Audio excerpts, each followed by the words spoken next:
Hello friends, this is your friend back with a new fanfic. What if Naruto and Tayuya have been dating for 3 years in secret?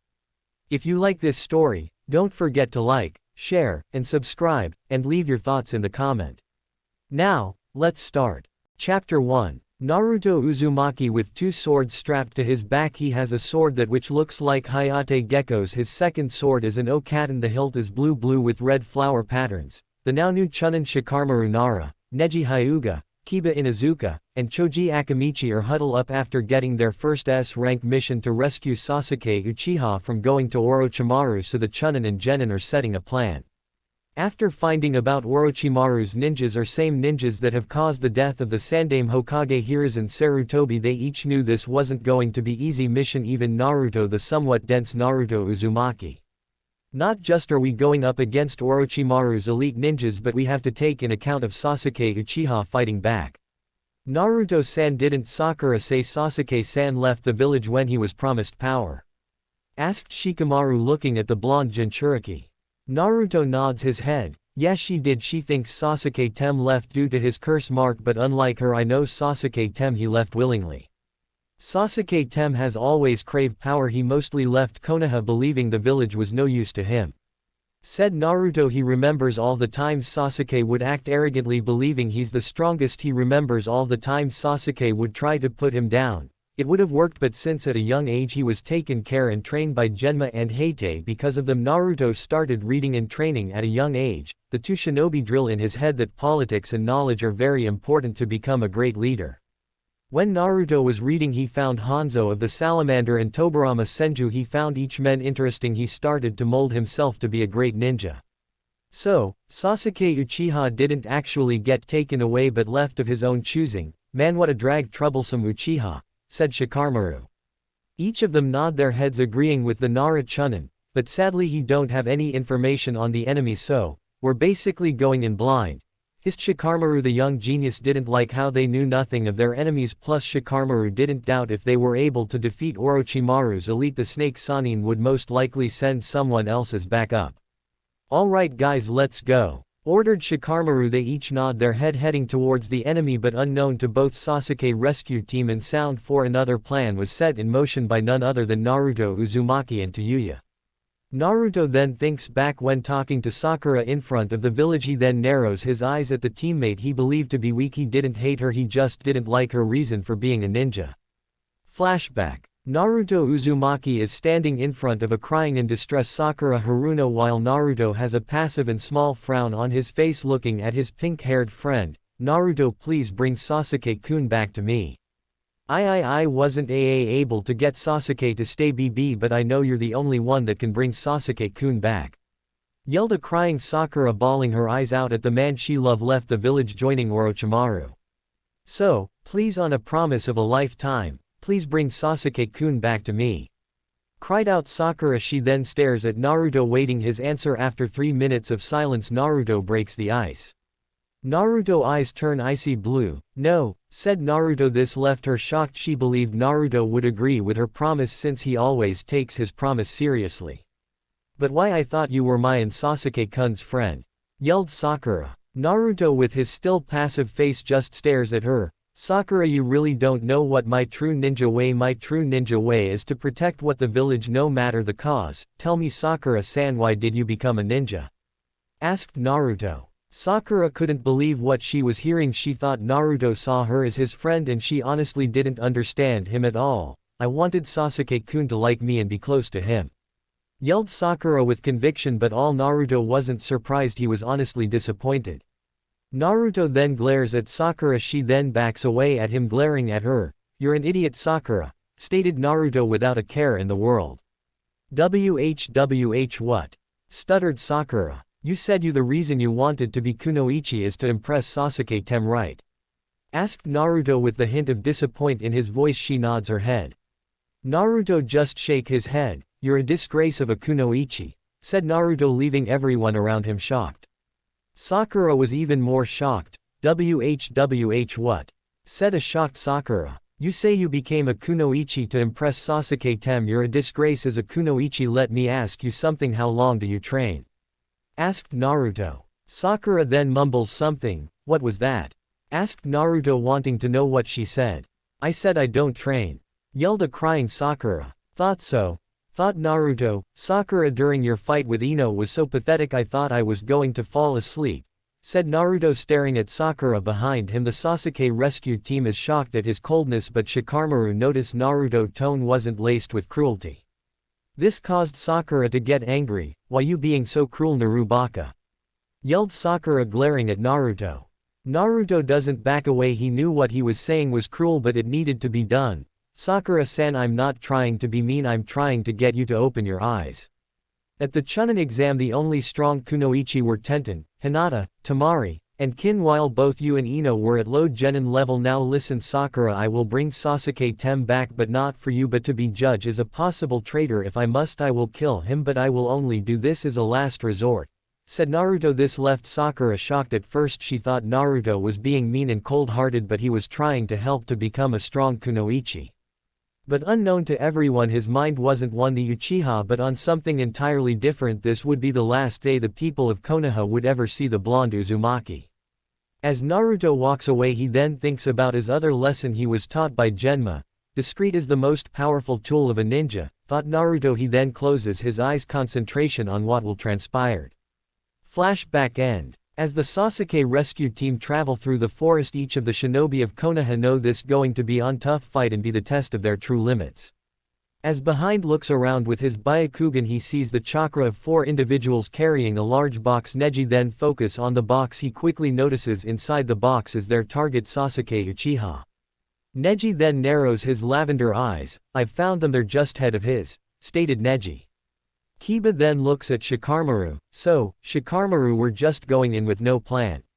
Asked the canine shinobi. Shikamaru sighs loudly. It's troublesome, Kiba-san, but no, we know nothing about the enemy or what they're capable. We're going in blind, said Shikamaru in a lazy tone. Everyone nods their head. Right, let's go guys, and remember, don't let your guard down, said Shikamaru. Everyone nods their head as Naruto and the time finally caught up with sound. 4 the pro ninjas glare at the Sasuke rescue team. Sakin then smirks at the Konoha ninjas. Well, if it isn't the Konoha trash, leave now and we don't kill you, threatened the leader of the Sound 4. Kiba clicks his tongue, while Shikamaru, Naruto, Choji, and Neji just glare at them heatedly but unnoticed by everyone. Naruto glare isn't as heatedly everyone. Naruto eyes soften as he lays his eyes on Tayuya. He then thinks back on the day after the invasion. Flashback. At the funeral, everyone is grieving over the people who died in the invasion, but they were each grieving over the loves won. But most of the shinobi were mourning the now deceased Sandaime. While everyone was crying, the blonde Naruto is standing next to his former sensei Genma and Hayate, now former girlfriend Yuago. Naruto was close to Hiruzen, seeing him as a great man, but he saw Hayate as a surrogate brother and someone he trusted. He stopped seeing Hiruzen as a grandfather when he found out who his parents were and he wasn't helping him with his shinobi skills. He had found out he's son of the Yondaime Hokage Minato Namikaze Kushina Uzumaki and a member of the Uzumaki clan. He even saw Genma has a surrogated older brother. He then noticed Genma and Yuago walking in front of the young boy. Naruto looks up at the two with fresh tears in his eyes. He then notices Genma has Hayate katana. WHWH, what is it, Genma Nissan? Asked the still crying Naruto. Genma then puts his hand on his shoulder, causing Naruto to look up at Genma with his teary eyes. I know it hurts, Naruto, you can pull through this, I know you can, said Genma, smiling at his former student.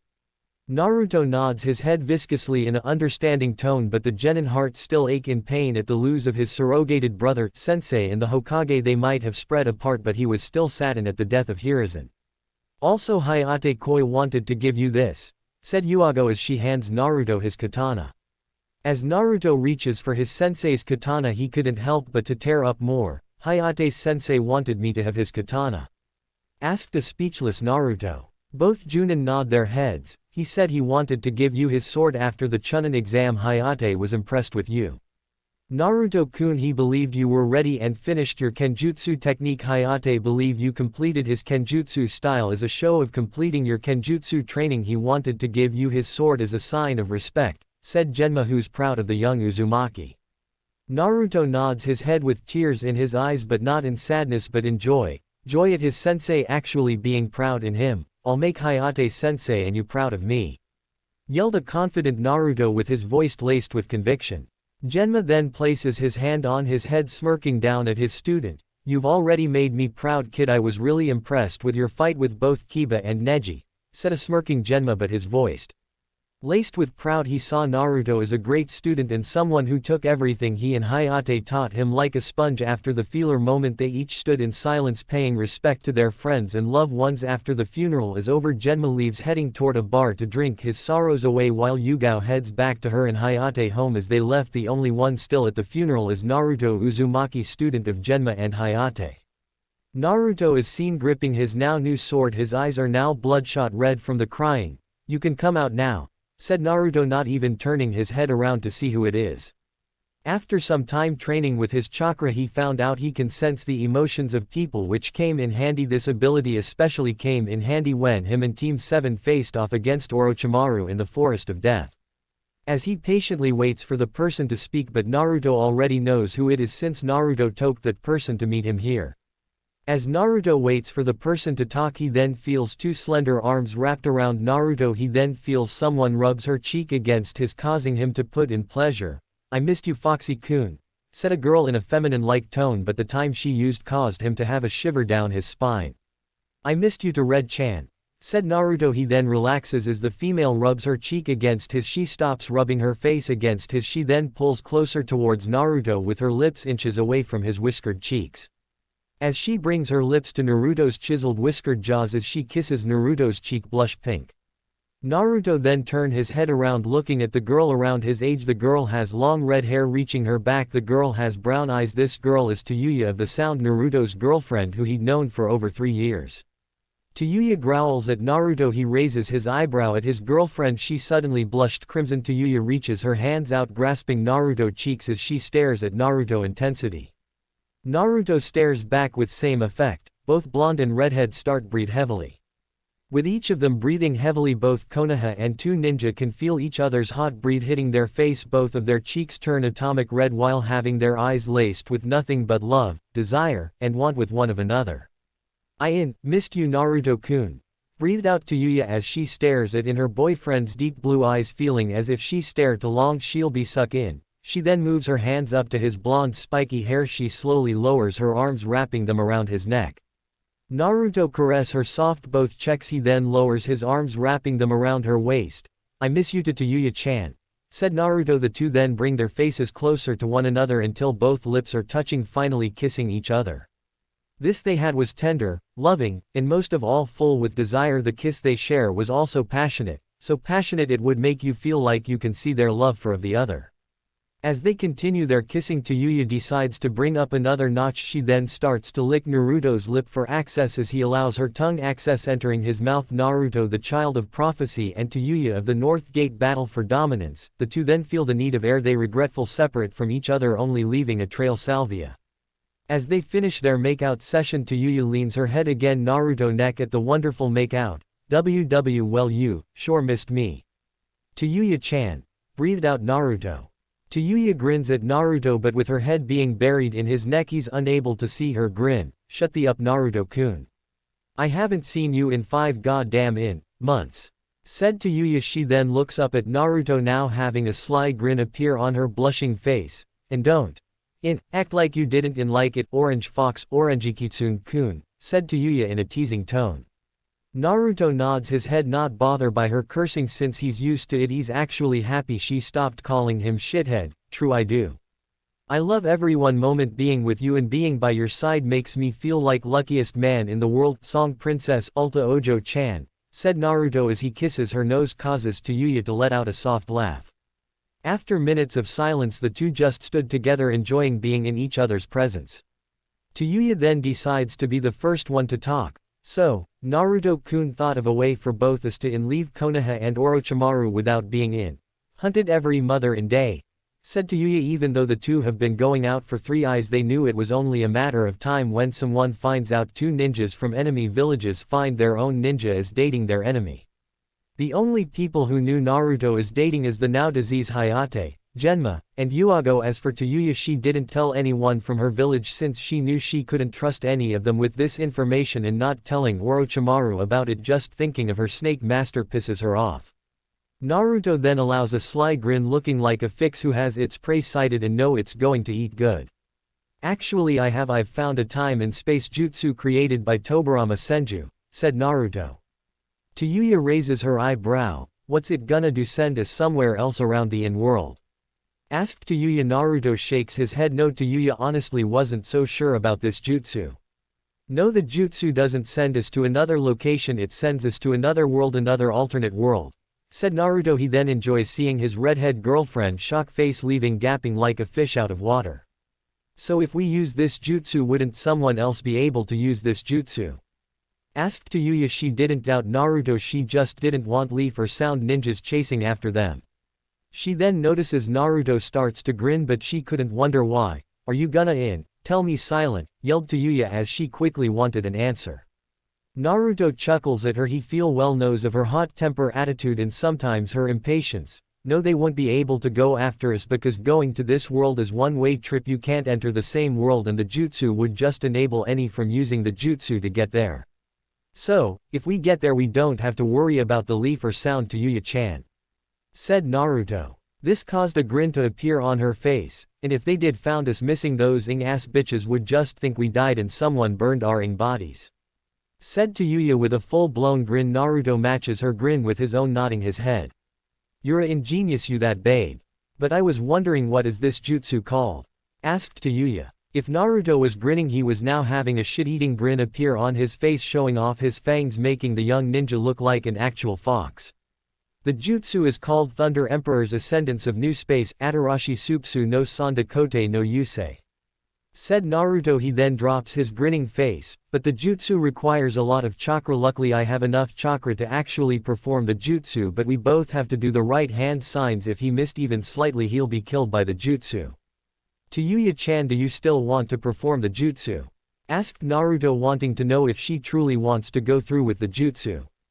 After a minute of silence, Tayuya thinks over the choices and the pros and cons of actually doing this. I'd rather die than being a slave to that snake pedophile, Naruto-kun. Besides, if we do die, at least we're gonna die together, Foxy-kun. Besides, we aren't going to die, Blondie, we're going to leave this shithole, said Tayuya, smirking. Naruto matches her smirk. Ahaha, you're right, I'd rather die with my beautiful girlfriend than anyone else, and you're right Tayuya-chan, we are leaving this world, said a smirking Naruto, cupping her cheek. This action caused the redhead to blush crimson. Naruto would always mention how beautiful and pretty she is, but it still causes the redhead to blush. Flashback end. Naruto closes his eyes, he then pulls out his katanas, glaring at Sakin. Kiba growls at the two-headed ninja. Just as Shikamaru was going to have his team take the now captured Sound 4, but before they can do it, Sakin's twin brother Ukin is up in a tree glaring at the Nara. We won't be that easy to defeat, leaf scum, hissed Ukin. The white-haired twin launches himself off the tree as he comes at Shikamaru with amazing speed, cocks his fist back, punching Shikamaru on the back of the head, causing Shikamaru to fall. Doing this caused the heir of Nara clan to break his concentration of his shadow possession jutsu. When this happened, it caused the leaf ninjas to be shocked, but if you look at Naruto you would see his eyes narrowing, so that's Sakin and Ukin Keke Genkai able to split themselves apart. Kidomaru smirks sinisterly at the Konoha ninjas. Did you tree huggers really think it would be that easy? Grinned Kidomaru. Jirobo steps in front of the Konoha team, he then actuates his Doden Kekai, Doro Domu, Earth Release Barrier, Earth Prison of Magnificent Nothingness. The jutsu traps the leaf ninjas inside a self-repairing dome of earth which is almost instantaneously able to reform, allowing Jirobo to absorb the chakra of anyone trapped inside. Jirobo turns to his team. Go, I'll hold them back, Orochimaru-sama needs his body, said Jirobo. They each nod their head, leaving the overweight ninja to handle the leaf ninjas. Inside the cave, Kiba had used his passing fang and Choji his huge human boulder. But just as Kiba got ready for his fang over fang, Neji quickly puts his hand on the brash canine shinobi.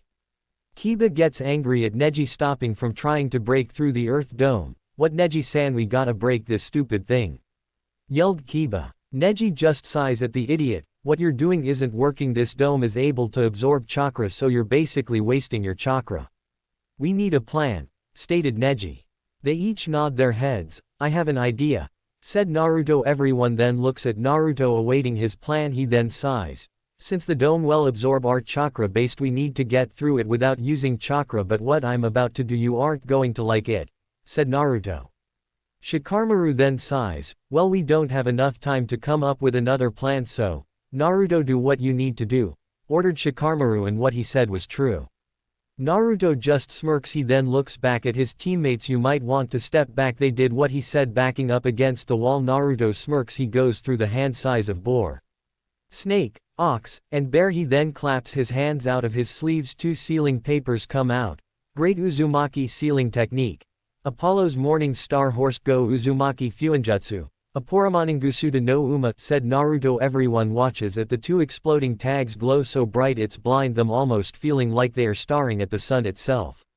Naruto then throws the 2 sealing papers. What happened left them shocked. As he threw them, a huge explosion of yellow light brighten ups, forcing them to block the light from blinding them. When they uncover their eyes, they are free from their prison. Choji, you take him while we go ahead, ordered Naruto. Choji nods his head. You can count on me, yelled Choji, charging at Jirobo. Time skip. Everyone knows how it went down. Naruto stands next with Shikamaru as both of them facing off against Tayuya. Naruto gets into his fighting stance while Shikamaru gets ready for his next plan of action. You ready, Naruto? Asked Shikamaru, getting ready to double team the redhead. Naruto nods his head, smirking. Hell yay, said Naruto, but before they can do anything against, Naruto turns towards Shikamaru. Naruto, what is it? Said Shikamaru, but he doesn't say anything. He quickly pulls out his chain scythe. Naruto swings it around, cutting Shikamaru across the chest before Shikamaru can react to why Naruto attack him. Naruto placed a sealing papers on his chest. WWWHY. NN Naruto? Asked Shikamaru as he groans. Naruto then sighs, running his hand through his blonde hair. That seal on your chest is a chakra draining seal. Shikamaru, I'm sorry, but if I tell you what I'm about to do, you wouldn't let me do it. I just want you to know I'm glad we're friends and I'm free from the village. But just as Shikamaru could ask what he's talking about, Shikamaru is passed out from his chakra being drained. Naruto then looks towards the huge crate containing the last Uchiha. Tayuya nods her head, taking unstrapping the crate from her back, setting it down. And now to make sure Sasuke Tem doesn't cause a problem, said Naruto. He then throws 7 explosive tags. Both Naruto and Tayuya watched as the crate blows up with flaming woods and body parts flying around. So ends the Uchiha clan, smirked Tayuya. She then glances back at Naruto. So did you booty trap this in place? Asked Tayuya. Naruto nods his head. Yeah, when I blew up the Earth Dome I had 30 shadow clones to set the explosion tags all over this place, making it seem we died under the trees and unable to retrieve, but it won't matter, by the time Shikamaru awakes we'll be long gone, stated Naruto. Tayuya nods her head and scoffing at the leaf ninjas. Naruto then seals his chain scythe. Alright, let's get this shit started, said Naruto. He then goes through the hand signs of ox, bird, boar, bear, snake, dog, ox, and tiger. He then claps his hand together. Tayuya moves over to Naruto, placing her hand on his shoulder. Thunder Emperor's Ascendance of New Space, Atarashi Supsu no Sanda Kote no Yusei, said Naruto. He then releases a large amount of chakra. Tayuya adds her own to help the blonde Uzumaki. As the jutsu activates, both Redhead and Naruto are covered in blinding blue eclectic chakra. Both Naruto and Tayuya grits their teeth in frustration at releasing a large amount of chakra. Naruto then starts pouring in some of Kyuubi's chakra. Naruto's hair becomes wilder, his nails becomes claws, his canine-like fangs start to grow becoming fangs, his traditional whiskers start darken, and Naruto blue eyes transform into red fox eyes. Naruto then starts gain a red bubbling chakra cloak. One tail appears. Tayuya looks at her boyfriend. She couldn't help but to blush at seeing her now sexy boyfriend. She then quickly gets out of her own world, focusing on the task at hand. Tayuya then activates her curse mark. As she activates her level 1, it spread across her entire body in straight lines, spreading out in a jagged, zigzag pattern. She quickly goes into her level 2 form. Her skin became a dark shade of brown, gains yellow eye irises with dark black eye sclerae, and 2 black vertical markings appears under her eyes. Tayuya's hair become longer, growing to her thighs, and several horns appears on the top of her head, which grow when she exerts herself. Naruto then looks towards his girlfriend, having similar thoughts as Tayuya when she saw her boyfriend enter his Kyuubi mode. He then shakes his head, focusing on the task at hand. We're almost done, Tayuya-chan, said Naruto. She nods her head, but suddenly Kimamaru appears. Naruto accepted seeing this man since Tayuya told him about Orochimaru's loyal subordinate. As Kimamaru looks around, he noticed the dead body parts of Sasuke Uchiha. This caused Kimamaru to get angry, glaring at Naruto and Tayuya with his eyes full with hate. So you betrayed Orochimaru-sama, I'll kill you, Tayuya and the Kyuubi Jinchuriki, said Kimamaru. He then pulls out a bone sword from his shoulder. He then charges at the two, but two start to glow brighter. Tayuya smirks at Kimamaru. She then flips him. You bitch, that faggot Orochi pedo, and Orochimaru's toy, believe it, yelled Tayuya. Both Naruto and Tayuya glow in a blinding. The light then collapse, releasing a powerful discharge of chakra and lightning, but just as the jutsu went off, everywhere in the forest explosions could be heard, injuring and killing both enemy and ally alike. And unfortunately Kimamaru was right in front of the chakra blast, obliterating him into a bloody corpse. As this was happening, an unconscious Naruto and Tayuya were flying through a wormhole. The jutsu worked, it had absorbed their chakra, but in doing so the jutsu absorbed both their chakra, including Kyuubi and the curse mark.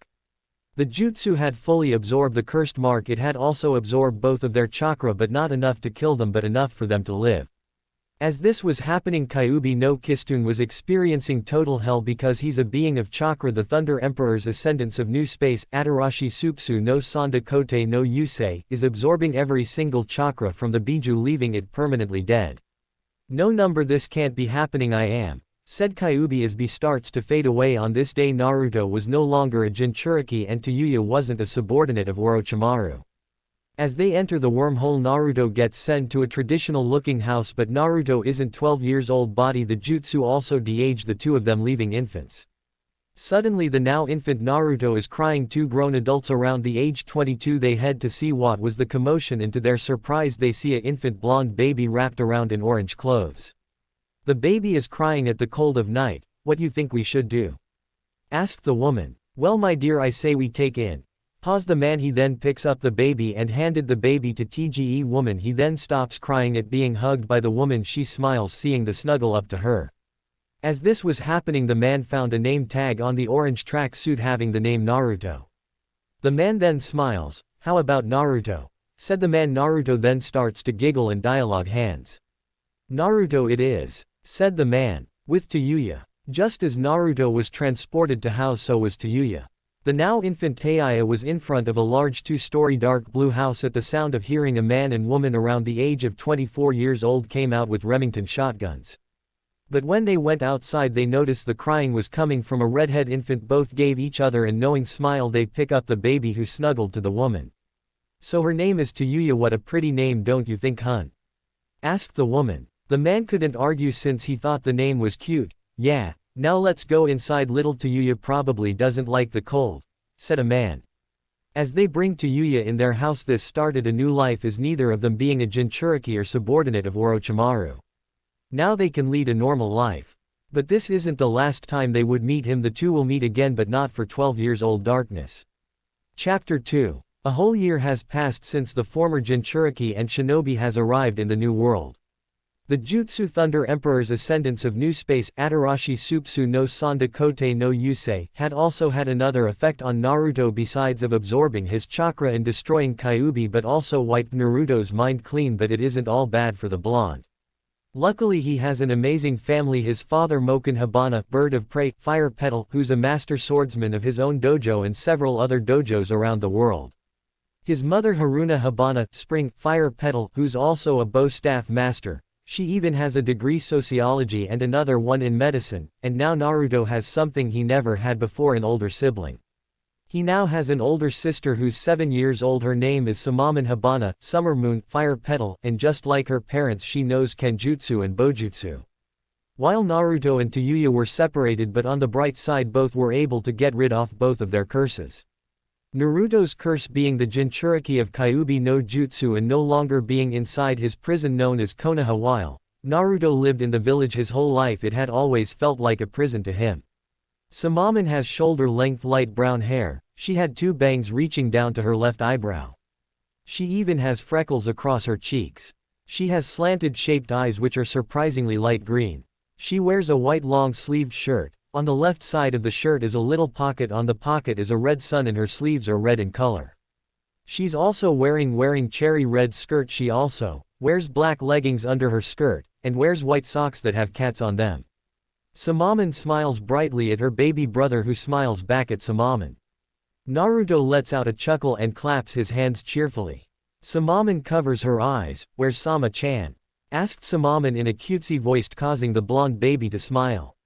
She then uncovers her eyes, smiling widely at her brother. "Here I am," exclaimed Samaman. Naruto laughs loudly. Samaman lets out a chuckle as she watches Naruto laugh, which makes him look like a fox, which is quite humorous since Naruto used to be the Jinchuriki of a tailed beast who was a giant fox. As Naruto laughs, he walks towards his big sister until his face is inches away from hers. Naruto then places his small hands on Samaman's cheeks, causing her to laugh. She stares into his blue eyes. "What is it, Naru-chan?" asked Samaman in her baby talk voice. Naruto then lets out a happy squeal. He then gets off of her, entering the kitchen. He then squeals cheerfully, seeing his mother. Haruna has freckles across her cheeks. Her hair is brown in color, it reaches down to her bottom, and has 6 bangs coming down from her face. She has light green colored eyes and has bright pink lips and wears purple-blue eyeliner. She wears a purple and white kimono with green and yellow butterfly designs on it, and wore a dark blue outer wrap that had a purple pelt, and wore black socks. Haruna then lets out a small eep. She looks down, seeing Naruto gripping onto her kimono. She smiles down at her child. "Hi Naru-chan, you need something, honey?" asked Haruna with a smile. Since he couldn't talk, Naruto just kept pulling on his mother's kimono with a small smile. "You want me to pick up Naruto-chan?" asked Haruna. Naruto squeals in excitement as he bounces up and down with a chuckle. She then bends down, picking up Naruto, who lets out a cheerful squeal of excitement. Naruto then rubs his face against Haruna's cheek, which causes the elder brunette to smile at feeling her son's whiskers cheeks up against her own cheeks. She then walks over to the couch and sees her husband Moken sitting on the floor crossed-legged meditating. Moken has narrowed shaped eyes. He has yellow-orange colored eyes. His hair is blue-purple in color. He has his hair in a curly and spiky style with a small ponytail. He has soiled silver hooped earrings. He's dressed in an all-black kimono. Haruna smiles at Moken. "Hello dear," said Moken in a calm voice that held respect and power. Naruto then lets out a gargling noise. Moken, still with his eyes closed, he gains a peaceful small smile. "Ah ha ha. Yes, it is good to see to you too, my child," said Moken with a smile.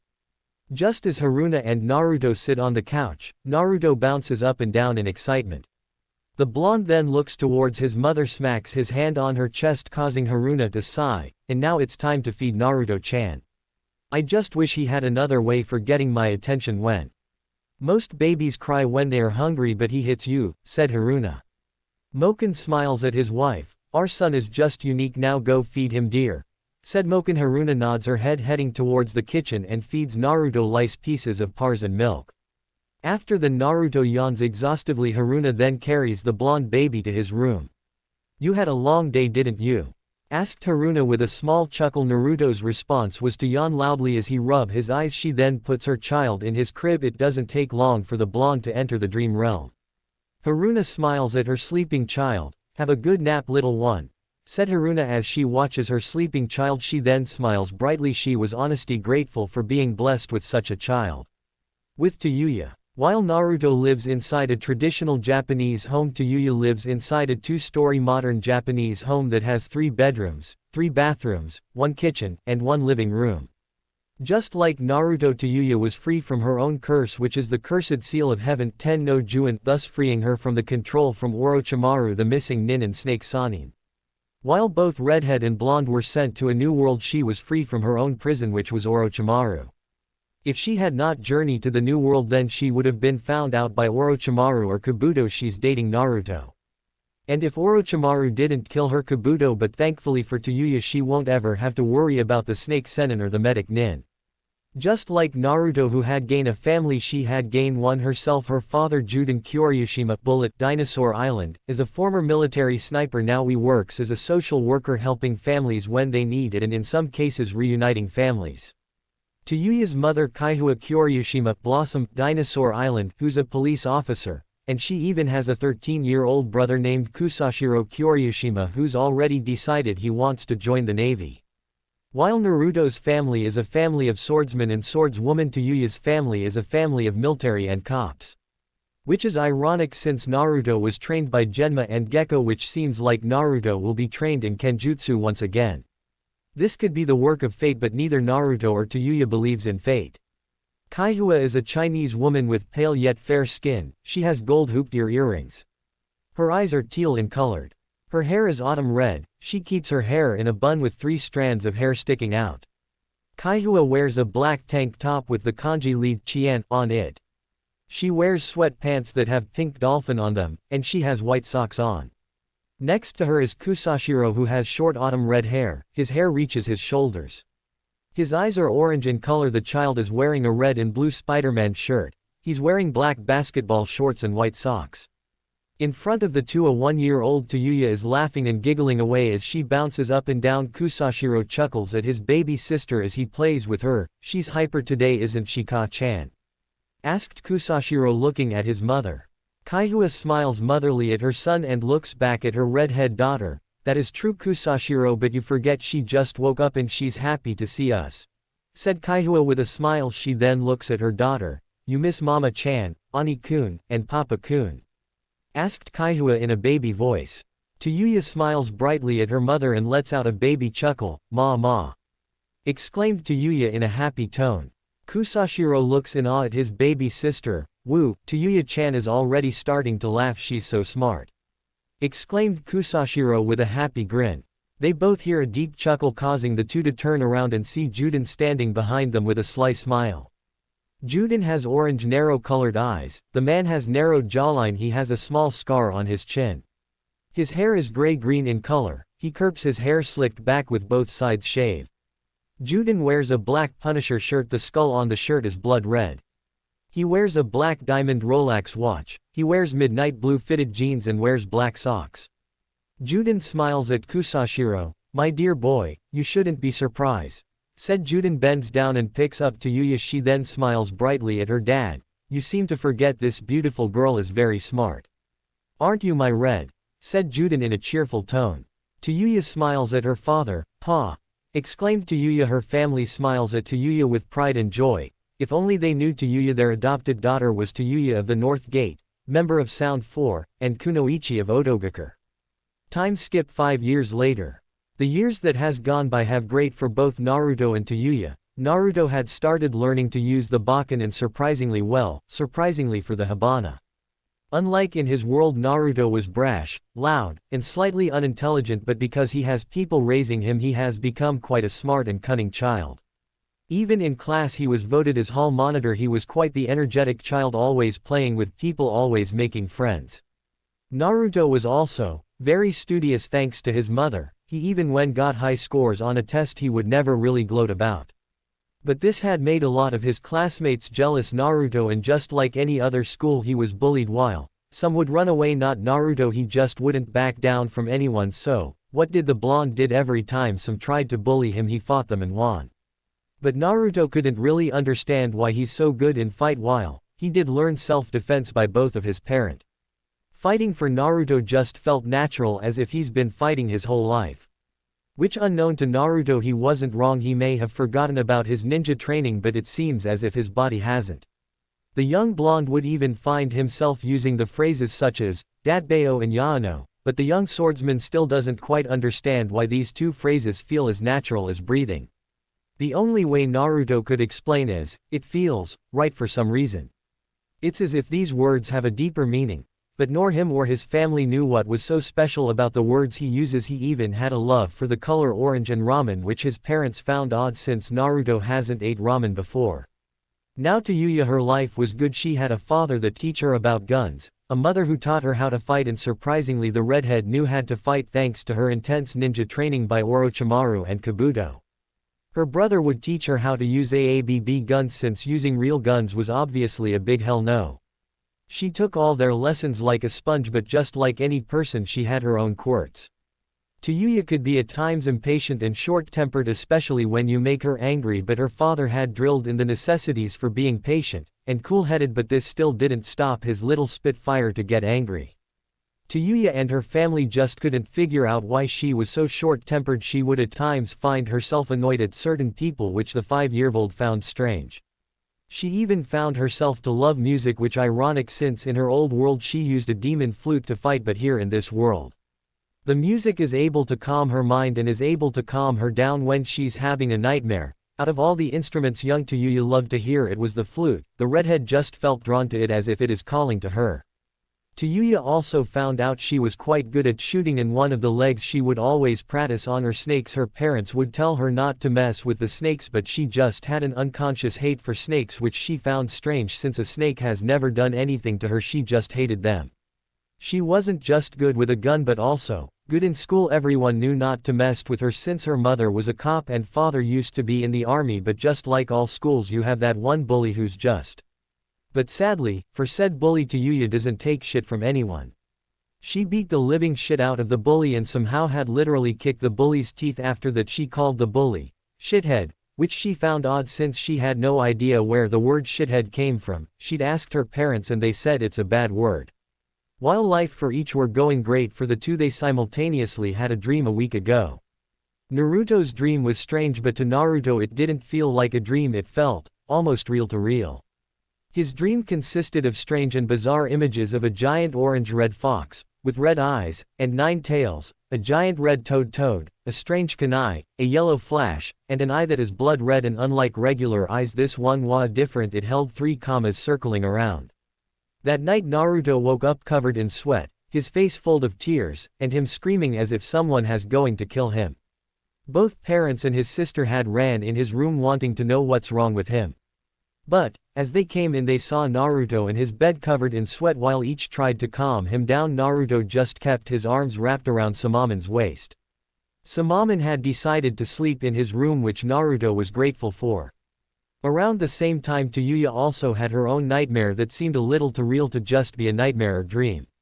In her dream she dreamed about strange images such as a flute, Piccolo, a burning house, dead people, a man smiling at her, a strange forehead protector having a stone graved on it, and a clay dog. Subsequently, she woke up to screaming at town the same time as Naruto. Her parents had stormed in her room. Her brother would have, but he had joined the navy, so this leaves both her parents to comfort her. They calmed their daughter by singing a lullaby. By time they finished singing, Tayuya was already asleep with a small smile. Both Juden and Kaihua looked at each other with worry. How could they not? Whatever their daughter dreamed about was scary enough for Tayuya to scream in fright. Neither parents of Naruto and Tayuya didn't know these dreams weren't actually a dream but a glimpse of each of their past. How could they know? Even if they did know, they couldn't really explain what happened. Besides, no one would believe them. Time skip, 4 years later. They are now 9 years old. This is around the time their bodies are starting to change. That's right, Naruto and Tayuya had hit puberty. While most girls hit puberty at the age of 8 and 10, she hit puberty at 7, which meant she had her period before any of her friends. Luckily, her mother had explained the concept of becoming a woman to her daughter a year earlier so Tayuya wouldn't start freaking out. And just like Tayuya, Naruto had started his puberty at the age 8, a whole year before the boys start puberty. While they were dealing with puberty, they had more dreams of their past life. Neither knew why they were having these dreams or how to stop these dreams. Naruto's dream. Today was a normal day in Konoha, except a 6-year-old Naruto was in the hospital with bandages. No, Naruto wasn't up all night. Unfortunately, he was beaten by a group of angry villagers. Why was Naruto attacked by the villagers? Well, Naruto had to research a shinobi of his choosing, and Naruto had decided to research Tobirama Senju, the Nadaime Hokage. While he was walking home he bumped into them. Naruto, being the kind-hearted boy, apologized to them. But unfortunately, for him kindness wasn't there, instead angry and hatred, and they took it out on Naruto, which had led Naruto to the hospital in bruises and injuries, and surprising, Naruto didn't have any broken bones. So, Naruto lays in the hospital bed with a scowl on his face, and Hiruzen standing next to Naruto with head down, having a downcast expression. Sure, Naruto was quite a forgiving person, but there's only so much the young blonde could take, and the sole member of the Uzumaki had finally reached his limit. Hiruzen turns his head to Naruto. Naruto-kun, I know you're mad, but you shouldn't hate them. Naruto-kun, hating them won't do any good, said Hiruzen in a grandfather tone. But Naruto just glared at Hiruzen with his piercing blue eyes, so them hurting me would. Asked Naruto with anger in his voice. Hiruzen then sighs softly, "That's not what I meant, Naruto-kun, and you know it.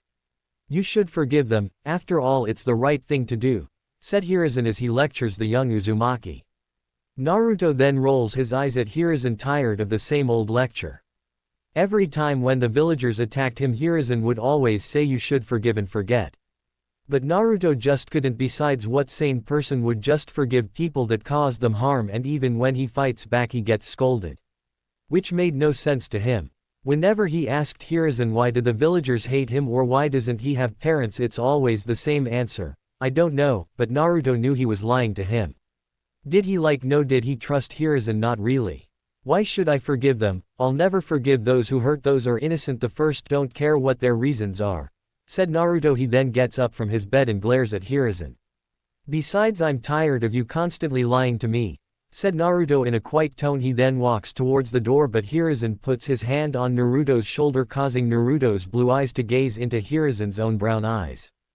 Hiruzen then stares into Naruto's eyes. "Naruto-kun, I'm not lying and I would never lie to you," said Hiruzen in tone that gave conviction.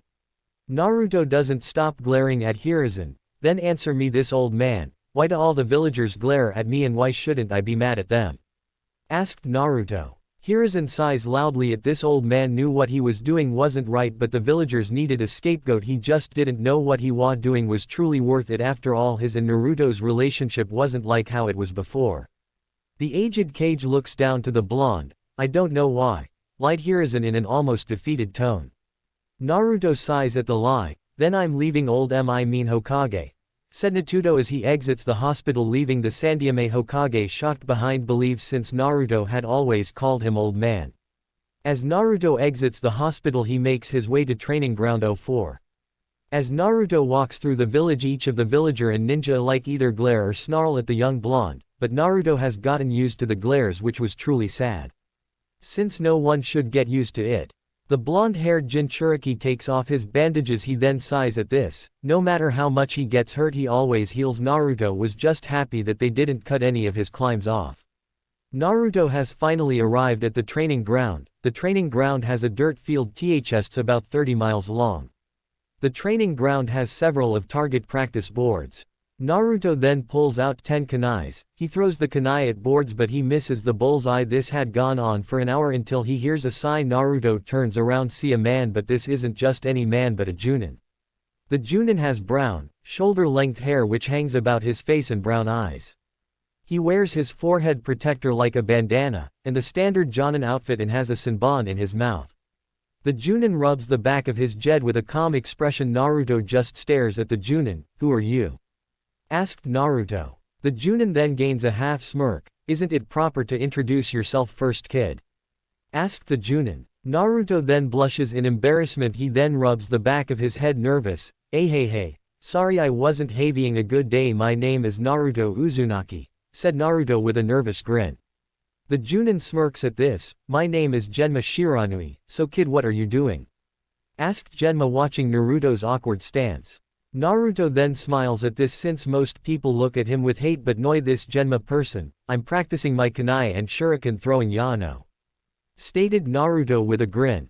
Genma just raised his eyebrow at Naruto. "Then why are you in that strange stance? It's all wrong," said Genma in a calm tone, but in the inside he was angry at the FSCT. The instructors had taught Naruto a wrong stance.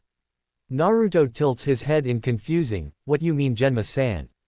asked Naruto. Genma, with his senbon in his mouth, lets out a soft yawn. "It's quite simple, Naruto. That stance you're in is all wrong," said Genma as he stares at Naruto's stance ths akin to a drunken bear trying to sit down. "All right, Naruto, your stance is all wrong. Whoever taught it to purposely taught it to you wrong. Now Naruto, relax your shoulders and knees, bring your legs a little closer and bend your legs a little," ordered Genma. He then smiles as Naruto does what he says. "Now through the kunai," said Genma. Naruto throws the kunai and almost lands a bull eye, which Naruto jumps around in excitement. I did it, Datbayo," yelled Naruto as he jumps around with a large grin. Naruto then loses his grin and stares at Genma. "Why did you help me, Genma-san?" "Not that I'm not grateful, but why?" asked Naruto. Genma grins down at Naruto, because I see you have a lot of untapped potential. Naruto, also you remind me of a friend of mine, said Genma. Naruto blinks his eyes rapidly. Really, who do I remind you of? Asked Naruto with a wide grin.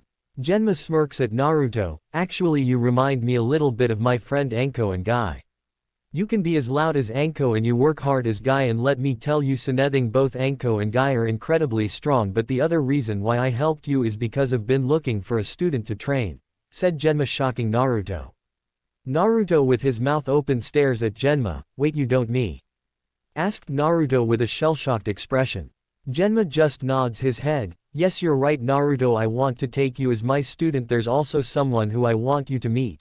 Grab onto me, ordered Genma. Naruto just raised his eyebrow and Genma just gave him that "just do it" look. Naruto grabs onto Genma and both shunshin away from training ground 04. The two then appear in front of a dango shop. While at most times it's crowded with Junin and Chunin alike, it seems like the dango shop is almost empty with only a few Junin, most notably Anko and Kurenai, are sitting at a table. Genma searches through the bar searching for his friend Gecko Hayate. As he searches he finds his friend. Gecko has short brown hair, dark-colored eyes and dark markings under his eyes. Even though he is a young man, he has pronounced lines under his eyes as well as an unexplained chronic cough that plagued him. He wears the standard Konoha shinobi outfit complete with a forehead protector that he wore as a bandana, flak jacket and regular shinobi sandals. He also carried a katana with a rectangular hand guard strapped over his back. Genma grins at Gecko as Gecko drinks some of his tea. Gecko looks up seeing Naruto and Nenma, which causes him to smile. I take it you finally have Naruto as a student? Asked Gecko. Genma nods his head. Yay, I told you I was going to get Naruto as my student, said Genma with a grin. Naruto looked between the two men in confusion. Wait, what? What are you two talking about? Asked Naruto. Gecko grins at this. You see Naruto, Henma has been wanting you as a student for some time, and subsequently, I made a bet if Genma can get you as your student I will help, said Gecko with a smile. Wait, does THST mean? Asked Naruto. Gecko stands from his seat. Yes, for now on please call me Gecko-sensei, said Gecko with a smile. Naruto then smiles brightly, looking like a grinning fox. Naruto's dream end. Tayuya's dream. While Naruto had lived in Konoha, Tayuya had lived in Kusagakure, hidden village in the grass, and unlike Naruto's parents who were killed when Naruto was born, Tayuya actually lived with her parents. Her father, Shiden, Death Tone, was a Junin in the village. He had a special skill. He had a battle piccolo, an instrument that allows him to channel chakra through it, thus allowing him to perform ninjutsu with his instrument. Tayuya's mother, Urin Rainforest, was an elite Juinin capable of controlling grass. Her grass ninjutsu is similar to Hashirama's wood-released Mokuten, just not on a grand scale. Urin also had skills in genjutsu. Tayuya was quite happy today. Why, you asked? Well, simple. Her father has gotten her a battle instrument like himself, but her instrument was a flute. Her father had tried to convince his daughter to get a battle piccolo like himself, but she was stubborn about it and wanted a battle flute, but it also helps that she can play both the piccolo and flute. Tayuya smirks at both her parents with Gideon pride. Shiden has a mature narrow jawline. He has slanted shape eyes. His eyes are brown in color. He has brown colored hair. His hair reaches his shoulders. He curls his hair in a ponytail. On his forehead he wears a forehead protector. It has a metal plate with a symbol of grass. The cloth is purple. He wears a short-sleeved gray and tan gi. Under the gi he wears a long-sleeved fishnet shirt. He keeps his gi together by having a dark purple rope tied around his waist. He wears gray shinobi pants and gray anbu-like boots. Urin has an angular jawline. Her skin is fair in color. Her eyes are light brown and she has red hair that reaches down to her spine. She has 3 bangs coming down from her face. She wears a forehead protector just like Shiden, but her cloth is black in color. She wears a long-sleeved purple shirt. Over it she wears a black Junin vest. Strapped to her back is a katana. Urin also wears a purple cloak. She wears anbu-like pants and sandals. Both Shiden and Urin smile at their 6-year-old daughter, who grins back at her with a hand on her hip. Shiden chuckles at this. Are you ready to finally learn how to use a battle instrument? Asked Shiden. Tayuya nods her head furiously. Both parents chuckle at the excitement from their little fire spitter. Heck yeah, now let's hurry up, I wanna learn already, yelled Tayuya with a large grin. Shiden smirks. He then turns towards his wife. She's just like you, headstrong. loud and stubborn, said Shiden. Yurin growled at Shiden. She then gains a huge tick mark on her, want to repeat that shitface. Hissed Yurin as she cracks her knuckles. Tayuya giggles at her dad who shivers in fear. No dear, said Shiden. Yurin angry face disappears to a happy one. Shiden then turns towards Tayuya. Now let's begin your training, Tayuya-chan, said Shiden. Tayuya grins at her dad. The two then spent ALK day practicing Tayuya's battle flute. They didn't stop training until nightfall. Tayuya's dream over. This isn't the first dream they had. The two had numerous dreams of them being in this ninja-like world. While most usually forget about their dreams. Not Naruto and Tayuya, they remember every part to the dream. They would even be able to describe the smell of air. And be able to give you a description of the places through HSVE seen within these dreams. Neither didn't know why they had these strange dreams. To them it didn't feel like a dream, it felt more like a memory than anything else. But the two knew there had to be a reason for having these strange dreams, they just knew these dreams had a meaning. You don't just have the same dream for no reason, right? Chapter 3. Tayuya wipes away the sweat from her forehead. She just didn't quite understand why did she have these strange dreams. The 9-year-old red-haired female also didn't understand how she was able to remember everything happening in the dream. Sure, there are times when someone can remember certain events in a dream, but she's able to remember everything, especially the smell of beautiful trees. She's just happy it wasn't another strange nightmare. Her door opens and her mother Kaihua walks in and smiles at her. "Are you okay?" asked Kaihua in a worried tone. While her daughter wasn't screaming in fright, she was still sweating, but not as heavily as last time when she was screaming in fright. Tayuya shrugged. "I guess so," said Tayuya, who's sweating from head to toe. While she wasn't screaming from a nightmare, she was still sweating. Kaihua could only stare at her daughter with concern. Even though her daughter isn't screaming in fear, she was still worried how sweaty she was. After all, people don't sweat from a dream. Kaihua could only guess whatever she was dreaming about had a real effect on her, just like all the other dreams she would have. "Are you okay, Tayuya-chan?" asked Kaihua, whose voice is laced with concern and worry. The woman never truly understood why her daughter would wake up sweating head to toe, but she was thankful that her daughter wasn't screaming in terror. Tayuya, who's panting, smiles at her mother and nods her head. "Yeah, it was just a dream," said Tayuya, but to the young child didn't believe it was just a dream. It just felt too real. Not just that, but she had a feeling these dreams had a reason. She believed this due to her being able to remember the exact details of the strange village she was in. Kaihua looks at her red-haired daughter with concern and suspicion. "Honey, you're covered in sweat. This can't be just a normal dream. Would you like to talk about it?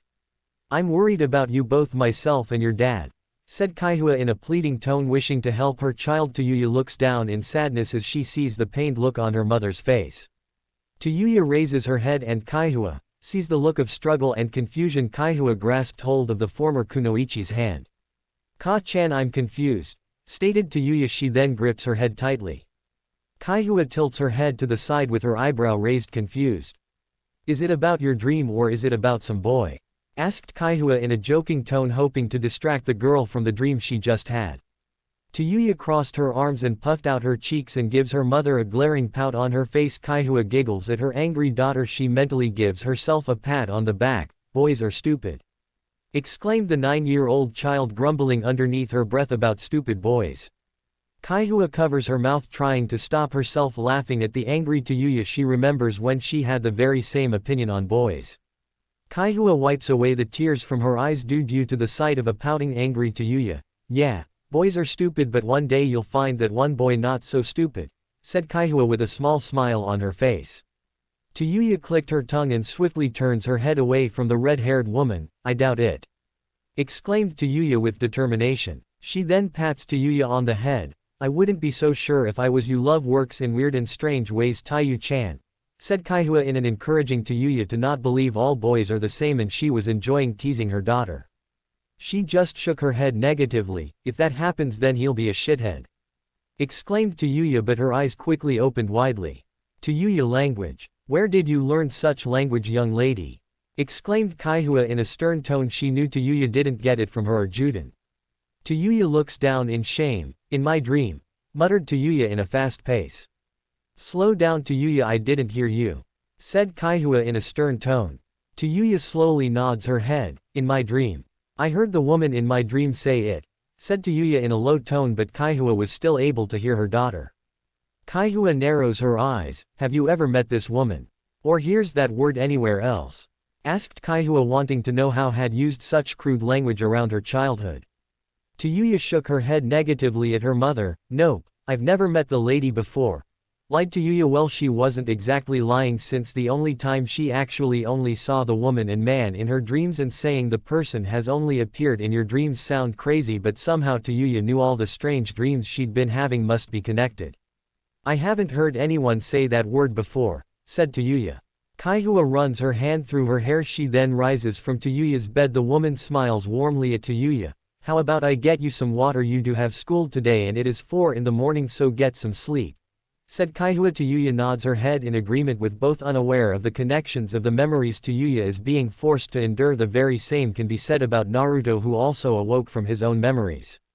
Time skip. The very hallways of Shintoko 3rd Elementary School are crowded with various of children running around, but a small round child can be seen being pushed around in a circle by 5 boys. This isn't anything new, since bullying isn't anything new, especially since children can be mean, and round chubby boy cries at the fact that he's being roughly pushed around as if he is a ball.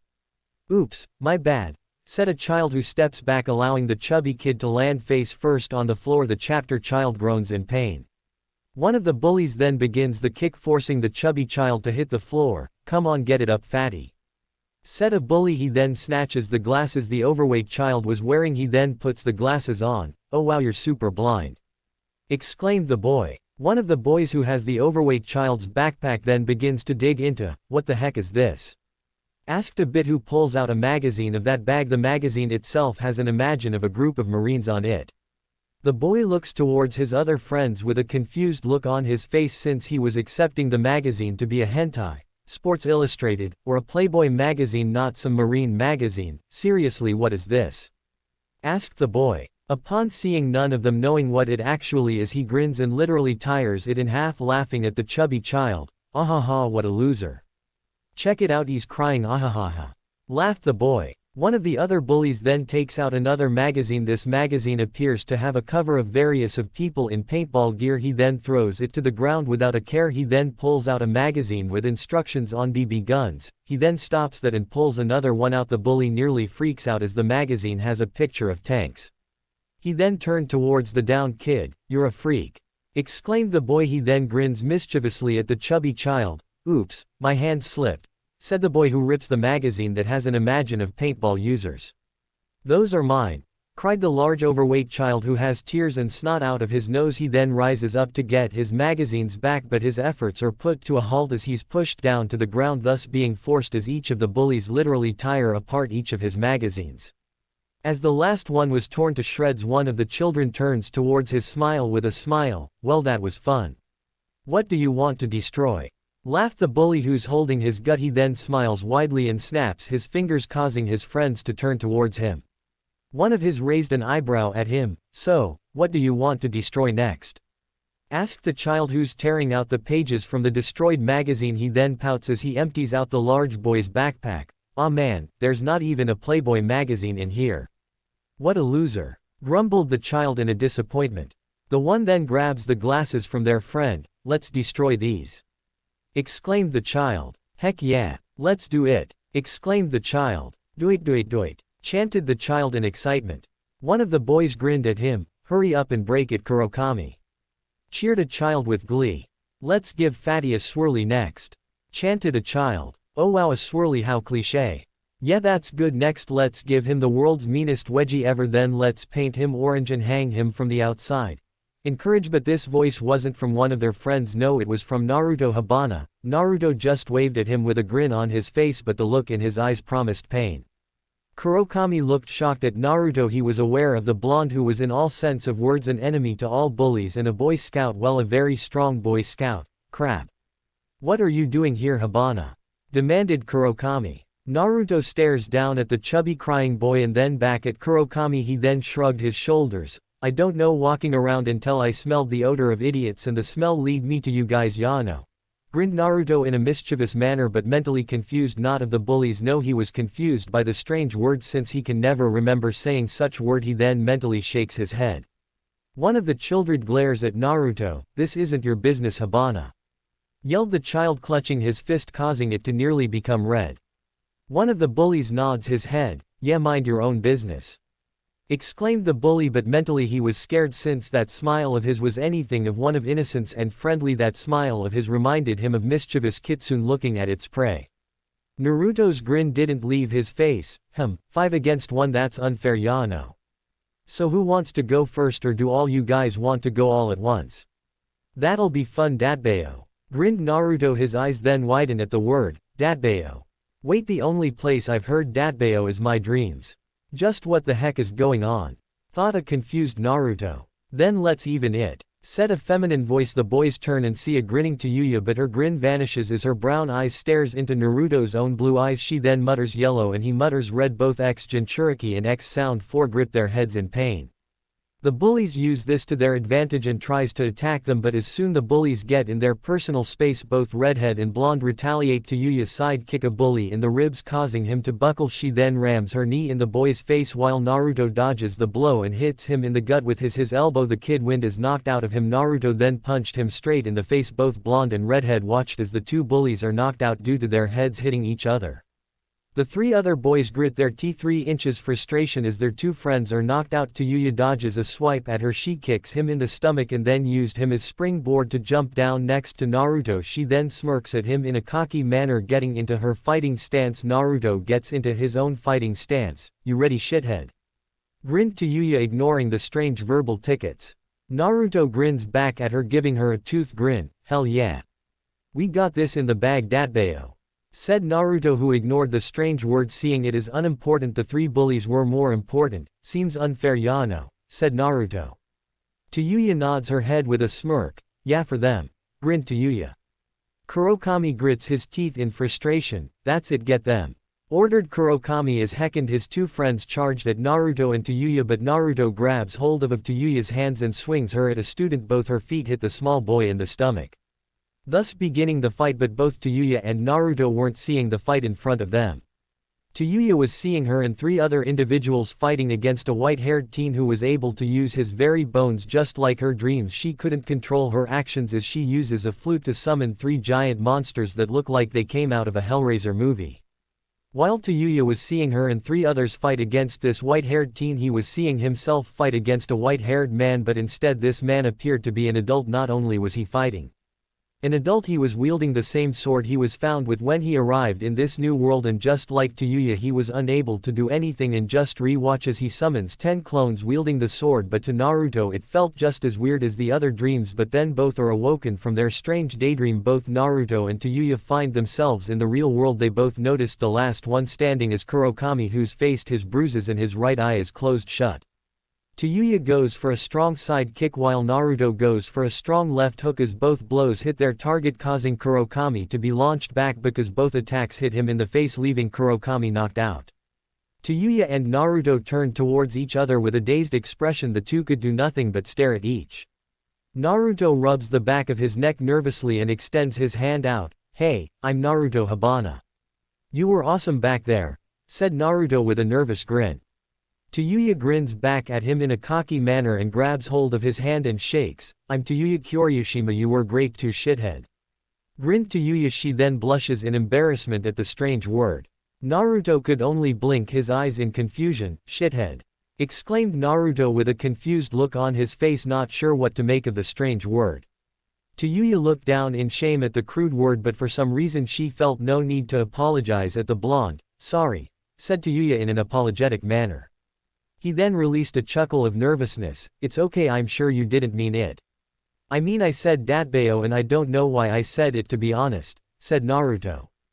Tayuya raised an eyebrow at him. Datbeo, what does that mean? Questioned a confused Tayuya, wondering is that some sort of verbal tic he has. Naruto just shrugged his shoulders. I don't know, said Naruto. He then turned towards the chubby kid. You alright? Asked Naruto. Tayuya also turned towards him. Both then help you put his stuff back in his bag. The chubby kid nods his head. I'll be fine. Thank you, you guys really helped me. Oh, by the way, I'm Kota Hirano, I better go, I don't want to be around when they wake up, said Kota, who glances at the knocked out bullies. He was thankful for both Blonde and Redhead, but there was something mysterious and admirable about the two. And Kota was a little scared of the two since the blonde and redhead fought like someone else, which is disturbing and scary. Naruto place a hand on his hip. Okay, just let us know when those dummies bother you because now you two awesome friends, Kota exclaimed Naruto in a cheerful tone. Kota could just stare in shock. Friends? You two want to be my friends? Asked a hesitant Kota. Tayuya raised her eyebrow at him. Why wouldn't we? Asked Tayuya. She then glanced down to the floor and sees various of the magazines. She then picks up a ruined magazine. Is it because of these? Asked Tayuya. The chubby boy nods his head. She then scoffed at him. Who cares if you like stuff like this? I live in a family filled with military and cops. Stated Tayuya. Kota looks at Tayuya in amazing. Yeah, she's right, who cares? It shouldn't matter what you like as long as you're a good person, said Naruto. Kota smiles and bows at the two. Thank you, I must be going, said Kota exiting out of the screen. As he vanishes, both Tayuya and Naruto just stayed at each other. Have we met before? Tayuya in a curious tone. Naruto rubs his hand through her hair. I don't think so, BB, but I feel like I know you somehow. Is that weird? Asked a confused Naruto. Tayuya crossed her arms and released a sigh. Normally I would say yes, but for someone it's not, said Tayuya. She knew she never met Naruto, but it just felt weird. It felt like something was pulling her towards him. But then both Naruto and Tayuya grip each of their heads in pain. Naruto's dream. The young blonde appears to be in some type of forest. Naruto looks around in amazement. He had never seen anywhere so green before, but Naruto realized this strange place was in the same location of all the strange dreams. The strange dreams always brought him back to this strange place, but for some reason this part of the forest looked slightly different than the rest he'd had seen in his dreams. He then decides to look round and find out this strange area is closed off by a giant fence towering over any of the buildings he has ever seen. Wow, that's huge, I've never seen anything this big in my life, thought Naruto with amazement. And just like before, his body soon works as he turned his head towards Genma Shiranui, his sensei. The brunette keeps a calm and collected expression on his face, but the young looked at him with concern. Are you sure you want to do this, Naruto? Asked Genma. He then glanced towards a cage and stares at the giant black wolf that butts some of the ninja dogs to shame.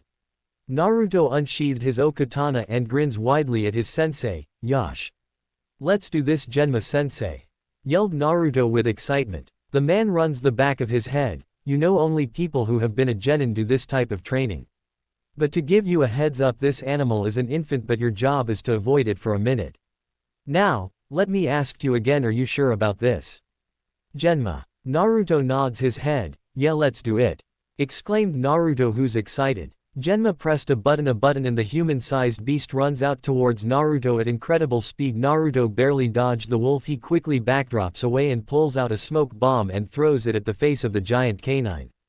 Hayate massages his chin and allows a smile to appear on his face, using the smoke bomb to blind its sight, but that only temporary. Hold it off, commented Hayate with a smile. Genma turned towards Hayate with a nod of the head, crewing on a Senbon. True, he's also skilled at hiding. I've never really understood how he was able to hide from the Anbu and citizens at times, stated as he impressed with Naruto's hiding strategy. Hayate released a cough. He mostly hid where others might not find him, said Hayate. Genma nods in agreement, and he knows the only reason why some of citizens were able to get him because they'd cornered him or trap him in a situation where he was unable to escape. He then watches as the wolf headbutts Naruto, knocking him back. Upon seeing the blonde being hit, he hits the wolf in the pressure points with his Senbon, knocking the creature out. Hayate and Genma walks towards Naruto. That was quite amazing. You lasted about 20 seconds before it landed a hit on you, said Hayate with a smile on his face. Naruto looked down in sadness as he failed. Genma place his hand on top of his head, causing Naruto to look up at Genma. You shouldn't be so down. We were surprised you lasted as long as you did. He didn't think you lasted, plus your other classmates wouldn't even lasted 5 seconds, said Genma with a smile. Hayate nods his head. He's right, you know, especially Sasuke Uchiha, said Hayate, shocking Naruto. Genma chuckles at the shocked blonde. He's right. It's just like said, people don't usually do this type of training except for people like Guy and Anko, said Genma as he gains a shiver down his back. Naruto shot Genma a raised eyebrow. Who's Guy and Anko, Genma sensei? Asked Naruto in a wondering tone. Genma messes with Naruto's hair, causing the child to glare at him. don't worry you'll meet them someday, said Genma. Naruto then grins, I bet that Anko person is cool, said Naruto with a grin. Both Genma and Hayate couldn't help but to shiver at the idea of Anko training Naruto instead of them. The world doesn't need two Anko in the world, one is enough, thought Genma. He then smirks at Naruto, I have an idea that'll increase your reflex, said Genma. Hayate looks at his brunette friend with a raised eyebrow and Naruto looks at him with excitement look on his face and him bouncing up and down excitedly, really, awesome. What is it? Asked Naruto. The training I have for you is new and it'll be difficult until you can move correctly, said Genma. He then pulls out arm bands. This training will have 2 steps. The first step is to use these weight bands. Each band will weigh 5 pounds each. They will increase once you've gotten used to the weights. The second portion is to dodge my Senbon, explained Genma in a lecturing tone. Hayate turns towards Naruto, think you can handle it? Asked Hayate. Naruto grins, hell yeah.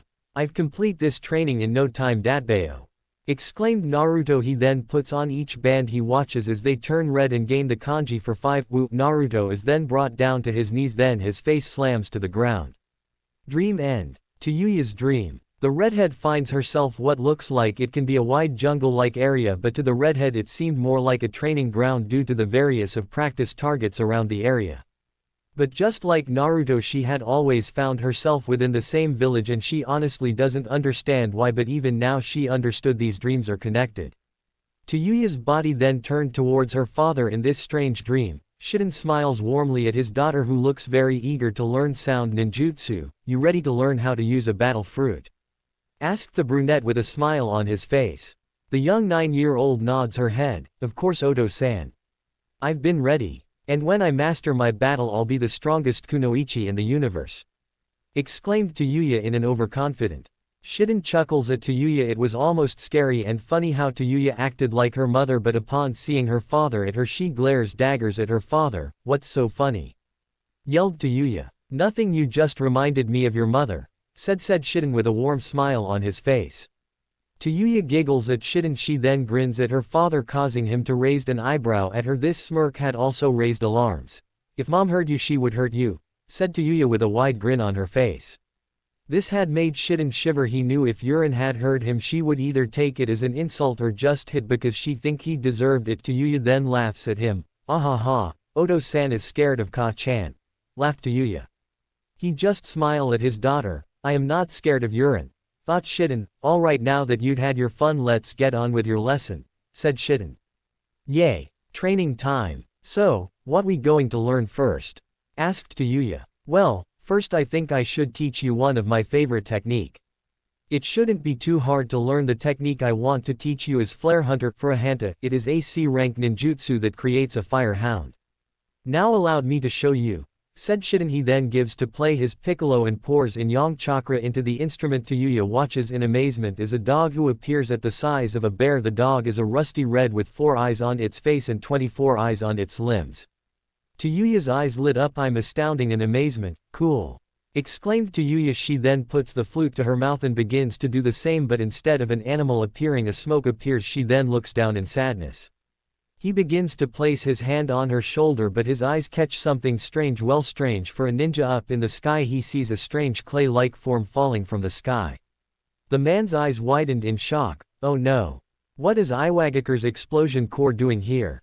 Wait, there's only one person here, thought Shiden with a surprised expression. He then grabs Tayuya and put her behind him. He then begins to play his piccolo, secret art, holy grail, Himitsu no Geijutsu, say hi, exclaimed Shiden. Tayuya watches as giant golden beads appear around her. A red barrier of chakra surrounded the two. Tayuya then watches in fear as the clay object plummet towards the ground. Her expression of fear shifts towards horror as a huge explosion enveloped the place it was dropped in. She then begins to cry and turns towards her father. Oh, our ho houser was there, mama wa was home, cried Tayuya in horror as she watched her house and everything around it is destroyed by VTHE clay object. She couldn't believe this was opening. Her mother was gone. She then looks up in the sky and she a person wearing a cloak, but the one thing that caught her attention was his blonde long hair and the clay bird he was sitting on. The mysterious man grins down with a cocky grin. She then watches as he digs in his pouch and pulls out large beetle-sized clay objects. With no time to do anything, Shiden grabs Tayuya's hand and throws her into the ground and creates a ninjutsu barrier. He then smiles at his daughter. "Be safe, Tayuya-chan. Your mother and I love you," said Shiden. He then turned around towards the blonde man and creates various of hounds.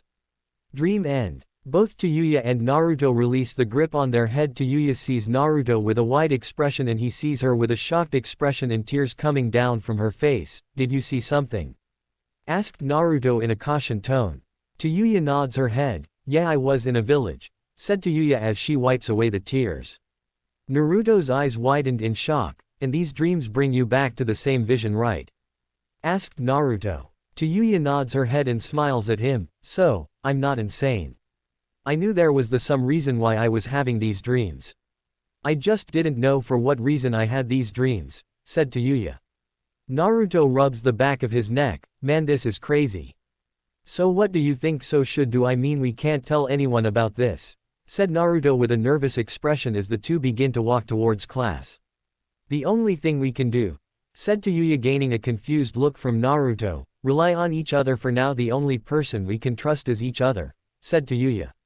Naruto nods his head. "Yeah, I guess you were right," said Naruto with a small smile. Tayuya puffed out her chest in overconfidence. "So this means we can't tell anyone, our friends or family. But this is weird. Usually I would never trust someone I don't know, but for some odd reason I trust you." "Sorry if that sounds weird," said Tayuya with an embarrassed blush on her cheeks. She didn't know, but for some reason she didn't believe she needed to actually apologize. Naruto rubs the back of his head with a fox-like grin. "It's no biggie," said Naruto. Tayuya grins at him. "See you later. We'll hang out at lunch," said Tayuya running towards Naruto, the blonde's eyes open in realization. He then takes off towards his own class. "Oh, no, I can't be late to class. I've never been late before," thought Naruto at the idea of being late plagues his mind. Sure, finding out the dreams he's been having that are connected to something important is a big deal, but right now the dreams mean nothing to him. Chapter 4. Several years have passed since Naruto and Tayuya had reunited. Now they are sophomores at Fujimi High School, but they are members of the student council along with their childhood friend Miki Yuki. After they gained their memories, they once again began, but everyone who knew the two could tell the duo liked each other. Naruto had aged into a handsome young man while still having the tanned skin. He no longer had baby fat. He even allowed his hair to grow out like his father. Tayuya had grown a little. She's a few inches shorter than him, with her face meeting his stomach. She also had allowed her red hair grow that reaches her back. She keeps it this long because Naruto had told her she has beautiful hair. She now has B-cup-sized and wide hips. The former ninjas and Yuki stare at a small group of boys who are holding a cigarette cart. "What the hell do you idiots think you are doing?" growled Tayuya in an annoyed tone. Instead of allowing her Naruto not becoming a prankster, she decided they will join the student council and beat the shit out of any idiot that thinks they can walk over them. Nothing, we're just playing cards," says the scared teen. Naruto grins at them. "Really cause it to look like you guys were going to smoke cigarettes at school," states Naruto. He then begins cracking his knuckles. "If you're going to lie, might make it a better lie," whispered Yuki. Tayuya nods her head at the pink-haired girl. The two girls had become good friends after Tayuya had saved her from a guy that was being unnecessary creepy. "I'll give you morons on the count of 5 to get to class, or Blondie is going to beat the stupidity out of those small brains yours." 1. Says Tayuya. The students quickly runs towards their classes. "Pussies," says Tayuya. Yuki snickers at Tayuya. "Not everyone can take hits from Naruto-kun. He has super strength," exclaimed Yuki. "Well, you're not wrong," says Tayuya. "Their chakra has increased over the years, but their chakra has been cut in half." Neither of the two didn't mind it since they had no interest in joining the army. They both enjoy their freedom. He's no longer a Jinchuriki and she isn't the pawn of Orochimaru, plus she had something she didn't back in their world, friends. To be honest, Naruto is the only friend she ever had. She turns to the blonde first friend and boyfriend, plus Yuki is one of her good friends. Naruto then grins at the pinknet. "That's because I'm the strongest member on the student council," grins Naruto. The pinknet giggles at Naruto. "I don't think anyone can beat you. While I better get to class before Shido has a bitch fit," says Yuki. She then waves the two off and begins run down the hall. Tayuya turns to Naruto with a smirk. She then grabs him by the hand and drags him away. Back in their old world they couldn't do this due to her being Orochimaru's top soldier and him being the son of the famed Minato Namikaze. At least in this world he doesn't have a deal with his team and she doesn't have to worry about Orochimaru lurking every corner. But now in this world, they do relationship things they couldn't do back in their old world. Plus Tayuya knew if she ever met Sakura she would drop the bitch the minute the pink-haired girl opens her big mouth. But Tayuya wanted to beat the shit out of a lot of his friends and she wouldn't mind letting her doki tear Kakashi a brand new. After dragging Naruto back to the student council room she locked the door and grins at him, enjoying how much he's grown. Sure, when he was younger he was cute in an annoying way, but now he's handsome. But she wasn't happy that she barely has grown at all, but everyone knew how short she was since the two can always be seen together. With Tayuya's eyes meeting Naruto's chest, one might call Tayuya short, but only the stupid types made cracks about her height. She may be short but that doesn't mean she doesn't know how to crack a few skulls. Naruto smiles at her. He then caresses her cheek, causing her to grin with a blush. She wraps her arms around his neck and bringing him down to her eye level. He blushes as he gets lost in her chocolate-colored eyes. "I love your hair, it's beautiful," exclaims Naruto. No matter how many times he calls her crimson hair beautiful, it always fills her stomach with butterflies. These moments she didn't feel like Tayuya of the North Gate, she just felt like a normal teenage girl.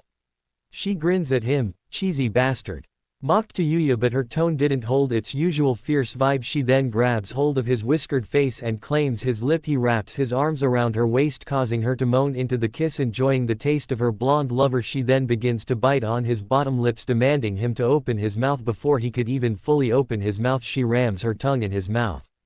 With her in control, she attacks his tongue with her own. Naruto's face becomes a deep scarlet color. She always liked their makeout sessions to be more heated than most couples. They pull away from each other. She then attacks his neck. Naruto's eyes then narrowed as he stares out the window. "What the hell?"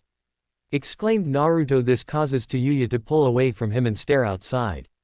And what they watched made them glare. They watched as a stranger bites into a teacher, causing him to fall to the ground. One of the teachers, the beautiful Kyoko, watches as a fellow teacher and lover just died, and it was the fact that a bite killed him. But she smiles as he rises, but he looks undead. He growls at them. He then rises and takes a bite out of another teacher, ripping a huge chunk of their neck. The other teachers watch in horror, and said teacher then rises to his feet undead. Just as she's surrounded by the undead teachers, their heads are removed by Naruto. Kyoko stares in shock as Naruto has cold hardened eyes. He quickly grabs her hand and runs off. What's going on?" exclaims a confused Kyoko, but Naruto quickly jumps back into the room. He puts her on the floor. She looks around in confusion. What? How did I get here? I was just at the door," stuttered a shaken Kyoko. The teacher didn't quite understand what was happening. She had so many questions. She turns back to the young blonde and redhead duo and watches they grab to duffel bags, confusing her. She didn't even understand why Naruto had a sword on him. She watches as Tayuya pulls out 2 pistols and a shotgun. "Why do you have such things, Tayuya-san?" howled Kyoko. If it wasn't bad enough, she had her fellow teacher's blood on her and watch her fellow friends and boyfriend killed in front of her, even though they did turn to creatures that ate the living. Tayuya clicks her tongue in annoyance. Just before she could get any word out, the principal spoke, telling them there was an incident, but suddenly shit hits south as everyone heard the principal being attacked by one of the undead. "Shit just hit the ing fan," hissed Tayuya. They then hear screams of teachers and students knocking each other, many of people who were trampled to death. Both Naruto and Tayuya narrowed their eyes while the teacher looks on in shock. She then turns to the window and noticed the city is on. In panic, she couldn't believe it. This was happening. The only difference is that this isn't a movie or some stupid game. No, this was real life and a zombie apocalypse had just started. But how everything was fine just a few minutes ago," mumbled Kyoko. Tayuya was not happy after finally getting rid of that faggot Orochimaru and his bitchboy Kabuto. She and her boyfriend end up in a zombie apocalypse. Like what the she was happy having a normal life, but of course nothing is ever easy, especially with having Naruto around. She loves him, but that blonde dumbass is a magnet for trouble. "You've got to be kidding me. This is bullshit. Zombies. Real mother in zombies. If I wanted to be miserable, I'd just go home. This sucks," thought Tayuya. She then to Naruto, knowing he wasn't liking this. "I swear if there is a god, go suck a you cunt," thought Tayuya in annoyance. "Well, we can't go out there unless you wanna know how Mufasa felt," Mumbled Tayuya. She was right, even though they could easily cut them down with an ease that would just waste time, plus they had no real plan. What now? Asked Kyoko. Naruto rubs the back of his neck. The first thing we need is a car, so we'll have to head to the club room. It's where they keep the keys to the bus, but first, we'll need to wait for fear makes people do horrible things, says Naruto. Kyoko sighs. She then turns to the two couple. Those two are not normal, who are they? Wondered Kyoko. She sighs. She just hopes her friend Shizuka is alright. Ah, crap, we have to save that dumb bitch Yuki. Groaned Tayuya. She loved her friend, but her friend has always drawn the attention of weird bastards, plus the girl couldn't find her way out of a plastic bag. Tayuya quickly dials Yuki's number. I swear if you are a ing zombie I'm gonna shove my foot so far up, growls Tayuya. Even though she did start teaching the pinknet to fight, she was still at a disadvantage, especially without a weapon. Hello, whispered Yuki. Tayuya smirks at hearing her friend's voice. Where are you? Asked Tayuya. Yuki and Kazuishi finished boarding up the windows, which they had to do very careful not to draw the attention of the undead. She narrows her eyes as a few undead stagger their way through the halls. Nurse's office and hurries up. I'm not sure how long we can stay here, says Yuki. Right, just keep your head low, said Tayuya. Tisk, like I have a choice. Hissed Yuki in a low. Tayuya ends the call. She then turns to Kyoko. Ready?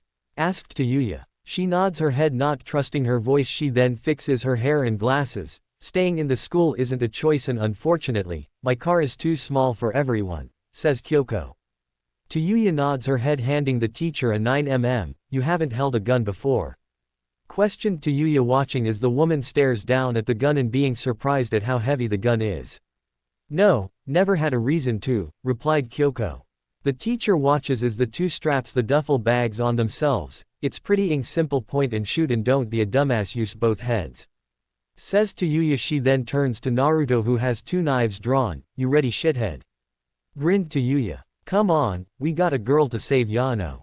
Grinned the blonde. Even though he was grinning, he was sad that his peaceful life was over. He was also worried about his family. After all, he did try to call them, but he couldn't get through. He knew he shouldn't be too worried, they are trained, but that still doesn't calm his worries. The door slowly opens up. He quickly sees three zombies. He narrowed his eyes. His training in ninja skills had only increased over the years. He throws both knives into the heads of the two zombies. He then unsheathed his sword, cutting off its head, and very much like the movies, you take out the head, they stay dead. Naruto swings his sword, cutting out a zombie's head that was walking behind him. Tayuya and Kyoko walk out and they begin hearing groans. They quickly walked towards the edge of the wall. As the zombies stumble across, they seem to be ignoring Naruto, Tayuya, and Kyoko. They're blind, thought Naruto. He then looks on the floor and sees a small pencil. He picks it up. Both females watch in surprise as he tosses the pencil across the room. The undead charge at the wall where the pencil was thrown. So, they use their ears, mumbled Tayuya. They then slowly walk past them. Kyoko then gazes at the young students. So, why do you have those weapons? Asked Kyoko. It didn't make sense. Then again, nothing is starting to not make sense. For possible school shooters, this school is full of dumb s and we don't need a little nerd blasting everyone, says Tayuya. She thought it was pretty obvious since this school has a lot of people who bully, which she thinks is stupid since you can do anything better than harassing some nerd, but then again teenagers are stupid. Kyoko stares at her with a deadpanned expression. That makes sense, mumbled Kyoko. She could help but remember hearing how Naruto and Tayuya would always beat down any bully. Most have stopped trying to fight the two since the two are ridiculously strong. While she was a bit peeved that Naruto had killed her boyfriend, but if it wasn't for him she would probably be one of them by now. While they were making their way to the nurse's office, Yuki and Ishii had their backs pressed against the door, stopping two zombies from entering the office, while Shizuka just shifts around the room in a ditzy manner, but that was just a mask. This was horrifying. She wishes this was just a horrible nightmare and any minute she'll wake up forgetting she watched a child who was bitten, then turn to the undead, forcing the two students to kill the high schooler zombie. Yuki grits her teeth in frustration with an annoyed look on her face. Damn it, this sucks. Where the air those two? Tayuya, if I die I blame you. Mumbled Yuki. Unfortunately, the groans of the undead then begins to draw more to the door. Yuki stares down at the broken pole. Ishii wasn't faring any better. The poor teen was scared shitless. This was a nightmare, seeing his classmates and teachers becoming undead. Shizuka senpai, we can't stay here, get off. Screamed Yuki just as they storm in. They are quickly gunned down like an old 80s action flick. The remaining are then cut down by Naruto. She looks at her friends with a wide smile, not caring for the tears. Shizuka in a ditzy manner jumps with positivity. She might be dense, but she knew one bite, no matter how small, is all it takes. She also knew the undead were blind. She then claps her hands in glee. Yay! We're saved! Cheered a happy Shizuka. Ishii released a breath he didn't know he was holding. Oh, thank Kami.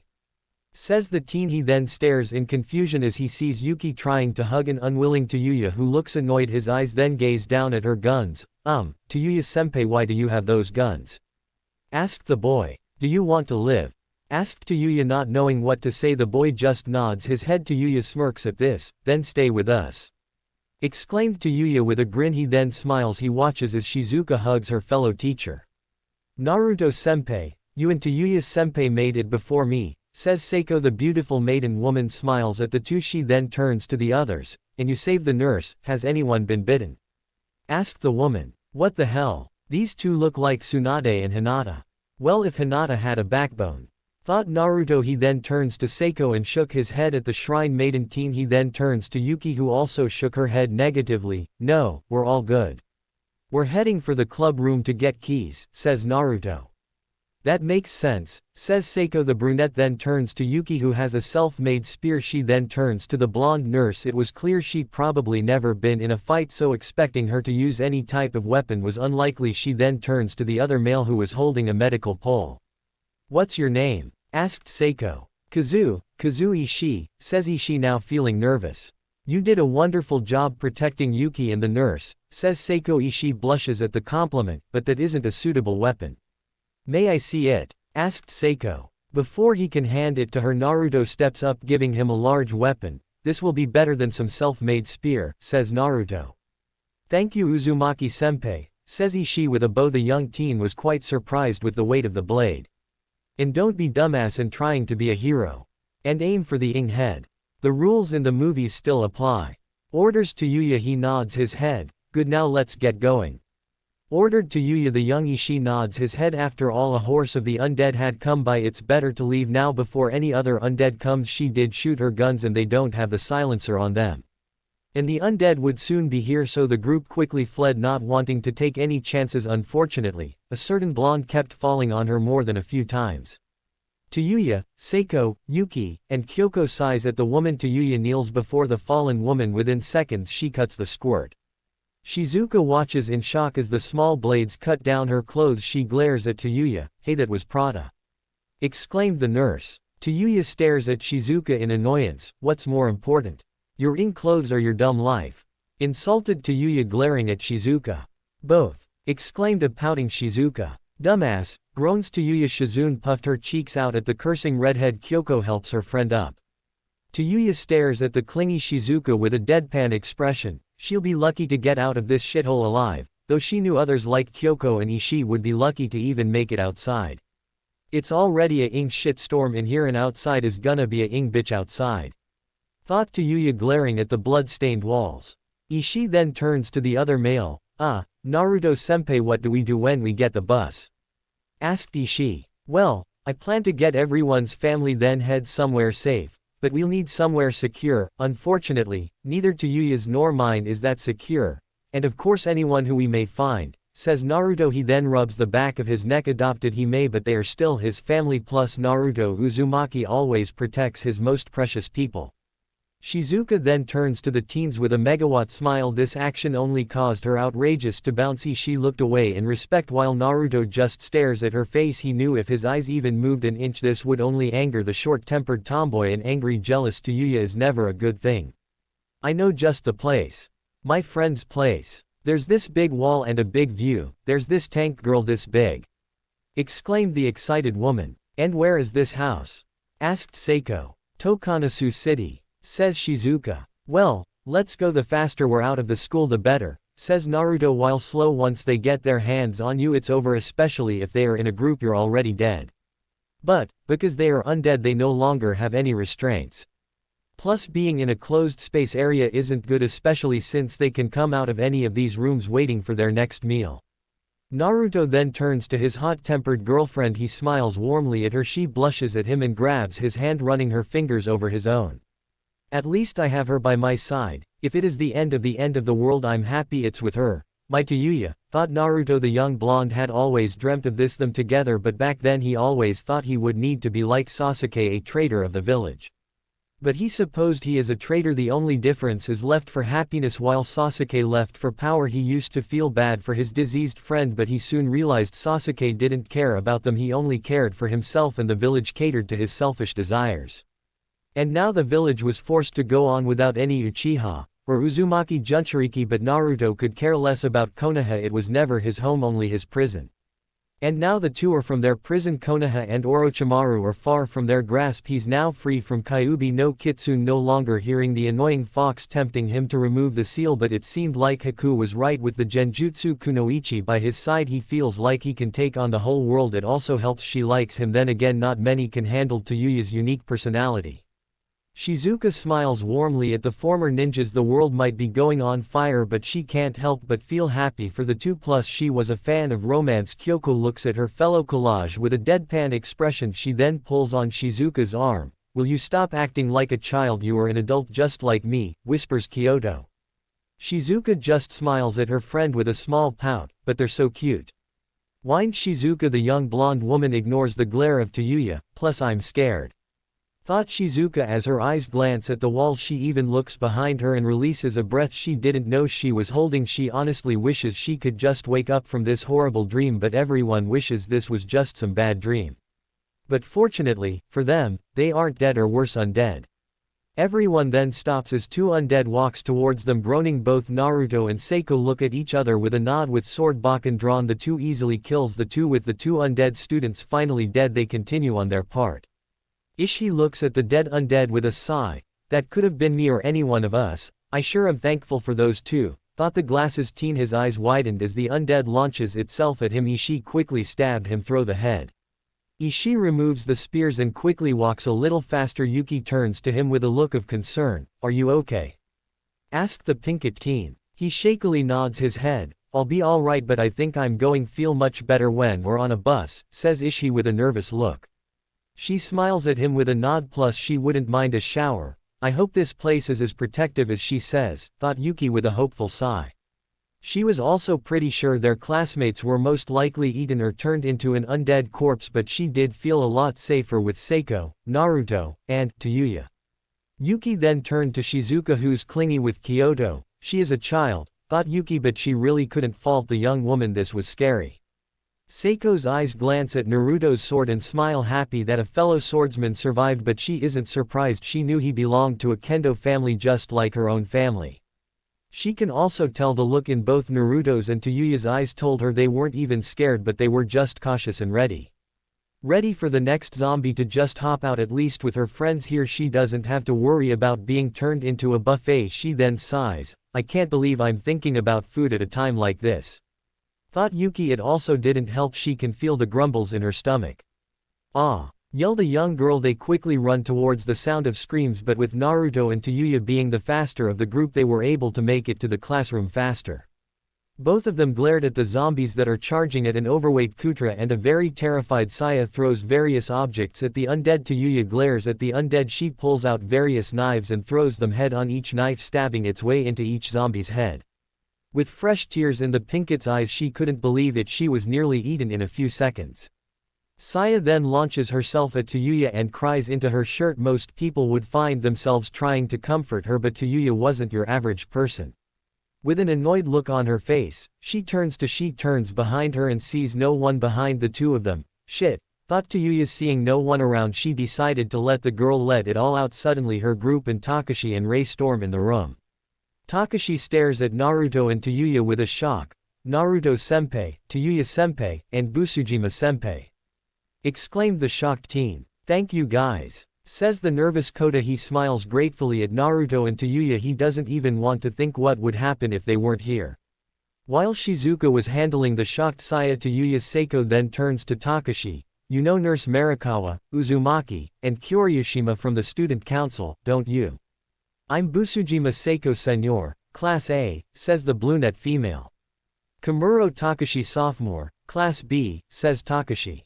Rei then turns to Seiko with a smile. You won the national tournament last year, didn't you? I'm Miyamoto Rei from Sojutsu Club, says the orange-haired teen. Ah, I'm Hirano K. Kutra from C Class B, stuttered the chubby teen. Seiko smiles at him. It's nice to meet you, says Seiko, causing Hirano to blush. What's with all you guys, acting so friendly, muttered Saya. What are you talking about, Takashi? Asked a confused Takashi. Stop being an idiot. I'm a genius. If we start acting like this, we'll lose next time, yelled Saya. All right, I've heard enough, says Seiko, placing her hand on Saya's shoulder. The girl stares in shock as she is covered in blood. The group then got themselves together and barricaded themselves in the club room.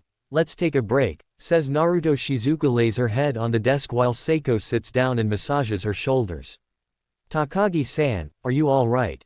Asked Kutra. She turns to him, now wearing glasses. Ah, glasses, exclaimed Kutra. The young gun enthusiastic blushes too. So what? My contacts have been in too long, exclaimed Saya rather heatedly. Naruto takes a sip of water. Takashi turns to Naruto. Say, where would we go in those buses? Asked the brunette teen. Getting to our families take high priorities. Everyone's house is close by, and if their families need it, we should help them, too. After that we're heading to Shizuka's place. It's far safer than Tayuya's or my own, says the blonde. We're bound to find them eventually. The police and self-defense forces on the move, after all. If they handle this like they handle an earthquake, there should be someplace the people are being evaluated too. What's wrong? Asked Saya, turning to Rei. What's is this? Exclaimed Rei. What's up, Rei? Asked Takashi. She then turns the volume up while the others were watching the news in horror, as this infection of the undead wasn't just happening in Japan but everywhere around the world. Every state is on fire, mostly because no one knew how to handle such a horrible pandemic. Naruto and Tayuya look at the TV with suspicion. They knew this wasn't normal even though they are former soldiers of Konohagakure and Otogakure. The dead rising from the dead wasn't normal. Sure, Orochimaru could use the reanimation technique, but that didn't bring them back as a walking corpse. Someone is obviously behind this, but why did this?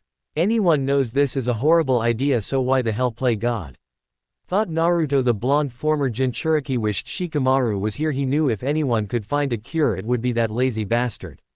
Tayuya then turns to Saya. We don't even know if they will rot, says Tayuya. Takashi turns to the redhead. What do you mean?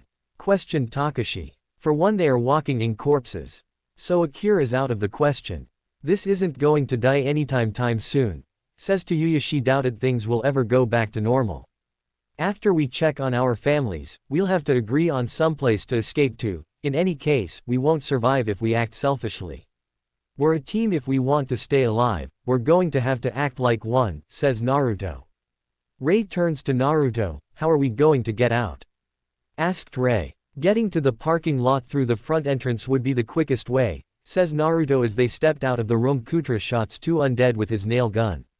We're finally leaving. Don't overdo it. Only fight if you have no way avoiding them. Just knocking them over is effective, too, says Seiko. Guys, they're only sensitive to sound. But they're strong enough to rip a door off its hinges. If they get you, you'll get eaten. Be careful, says Saya. Each of them who can fight nods their heads. Tayuya pulls her short sword. They hear the screams of people. They rush downstairs. Both Takashi, Seiko, and Rei quickly bashed the heads on them while Naruto and Tayuya cut their heads off. Thank why? Don't speak so loudly. Were any of you bitten? Questioned Seiko. The black-haired girl shook her head negatively. No, we weren't. Says the girl rather fast.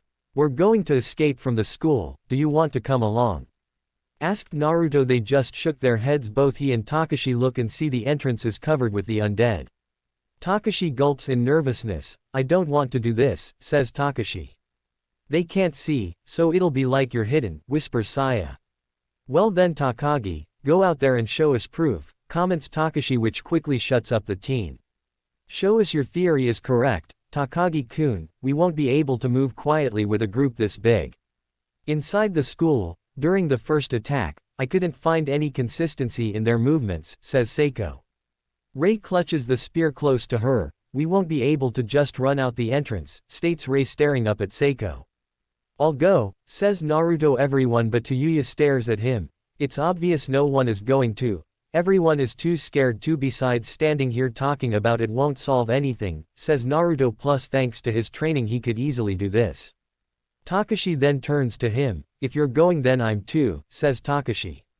Nah, it'll be better if I go alone, Datbeo, grinned Naruto. Everyone stares at him with concern. He then steady holds both blades. Every lesson that Genma and Hayate ever taught him stayed with. A true shinobi strikes when the time is right, thought Naruto as he walks by each of them. He carefully opens the door one by one. Each of them makes it through the door. Unfortunately, one of the students' weapons hits the door. Everyone quickly runs for it. Unfortunately, not everyone was lucky. Takuzu wasn't fast enough as he was torn apart and eaten. His girlfriend quickly rushes to him, joining him in the afterlife. I can understand where she's coming from. If the rest of the world is this bad, maybe it'd be better to die, says Shizuka. Both Rei and Saya look at her with shock. Tayuya looked at her with anger. You stupid bitch, yells Tayuya. You call yourself a nurse, exclaimed Saya. Look out, yells Kutra as he quickly steps in between her and shots a female undead. He then turns to her. Please stay calm, Takagi-san, warned Kutra. You stupid tub of lard. What makes you think you can just interrupt me? Yells Saya. When you're done talking, do you think you could tell me whether you'd consider going out with me? Asked a very sweaty and nervous Kutra. You two must be close, I'm envious, says Seiko, causing Saya's cheeks to turn red as her hair. We'll shoot these Go, ordered Tayuya. Everyone quickly gets on the bus. Seiko turns to Naruto. Uzumaki-san, everyone's on, says Seiko. Naruto nods his head. All right, we're all set, states Naruto. Shizuka nods her head. Ah, this isn't the same as my car. ABC, ABC, ABC, mutters the young nurse. Take that, exclaimed a student. Both Takashi and Rei open the door and see Shido and a few other students trying to outrun the horde of undead. Who's that? Asked Takashi. Shido from class 3A, says Seiko. Upon hearing the name, Rei scowls. We're ready to go, exclaimed Shizuka. Naruto nods his head. Hold on just a minute, exclaimed Takashi. They're coming from the front, too. If we wait much longer we won't be able to leave, warns Shizuka. Can't we just run them over? Asked Takashi. Would everyone be able to fit in here safely?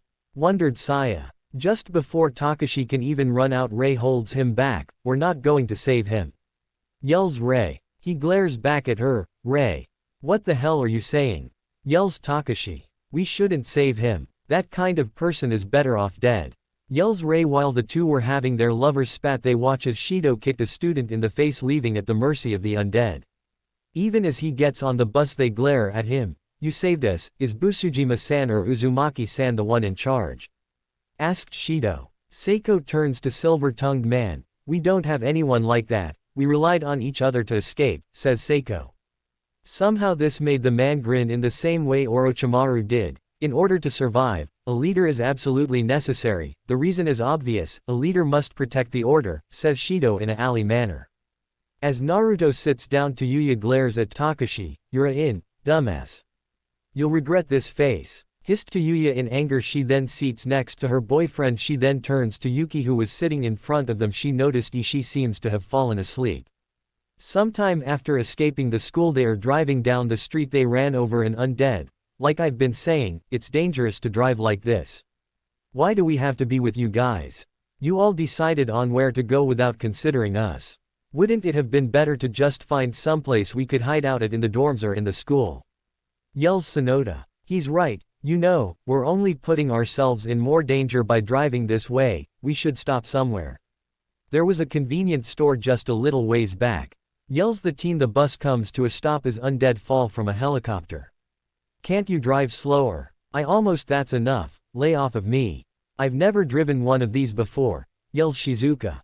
Sonoda glares at Naruto, who pays no attention to him. I hate this bastard, yells Sonoda. But Naruto pays no mind to him. He just stares at the infested streets, and throwing a tantrum is going to do what? Questioned Naruto. He tries to run at Naruto, but Rei knocks the air out of him with her weapon. Yuki smiles at this. You're horrible, comments Yuki. Tayuya grins at Rei. What a sight. Kamuro-kun, Moto-san, it's wonderful to see such a great teamwork. However, to keep fights like this from breaking out, I think we should try a little idea I had. What we need is a leader, Tayuya-chan, says Naruto. About in time, says Tayuya. She takes a shotgun and literally blows his face off. Everyone stares at her in shock and horror. Ah, finally, I've been wanting to do that since I first saw the exclaimed Tayuya. Naruto then rise from his seat. Now that the damn pedophile is out of the way, here's the deal. Tayuya-chan and I are in charge, we decide where to go. But of course if you don't like where we going, there's the door, says Naruto. But you can't, exclaimed the scared black-haired teen. That's funny, last time I check it's my group that got the bus and second we have swords and guns. And you idiots don't have anything. Now here's what's going to happen, you're going to either shut up and stop acting like a bunch of children or you can end up like this piece shit, says Naruto. Miura, Kurokami, and Sonoda lift the bus, not wanting to test. After Naruto drags the body off the bus, Kyoko then decided to take the wheel since Shizuka is shaken up. Tayuya's phone begins to ring. Dad, exclaimed Tayuya.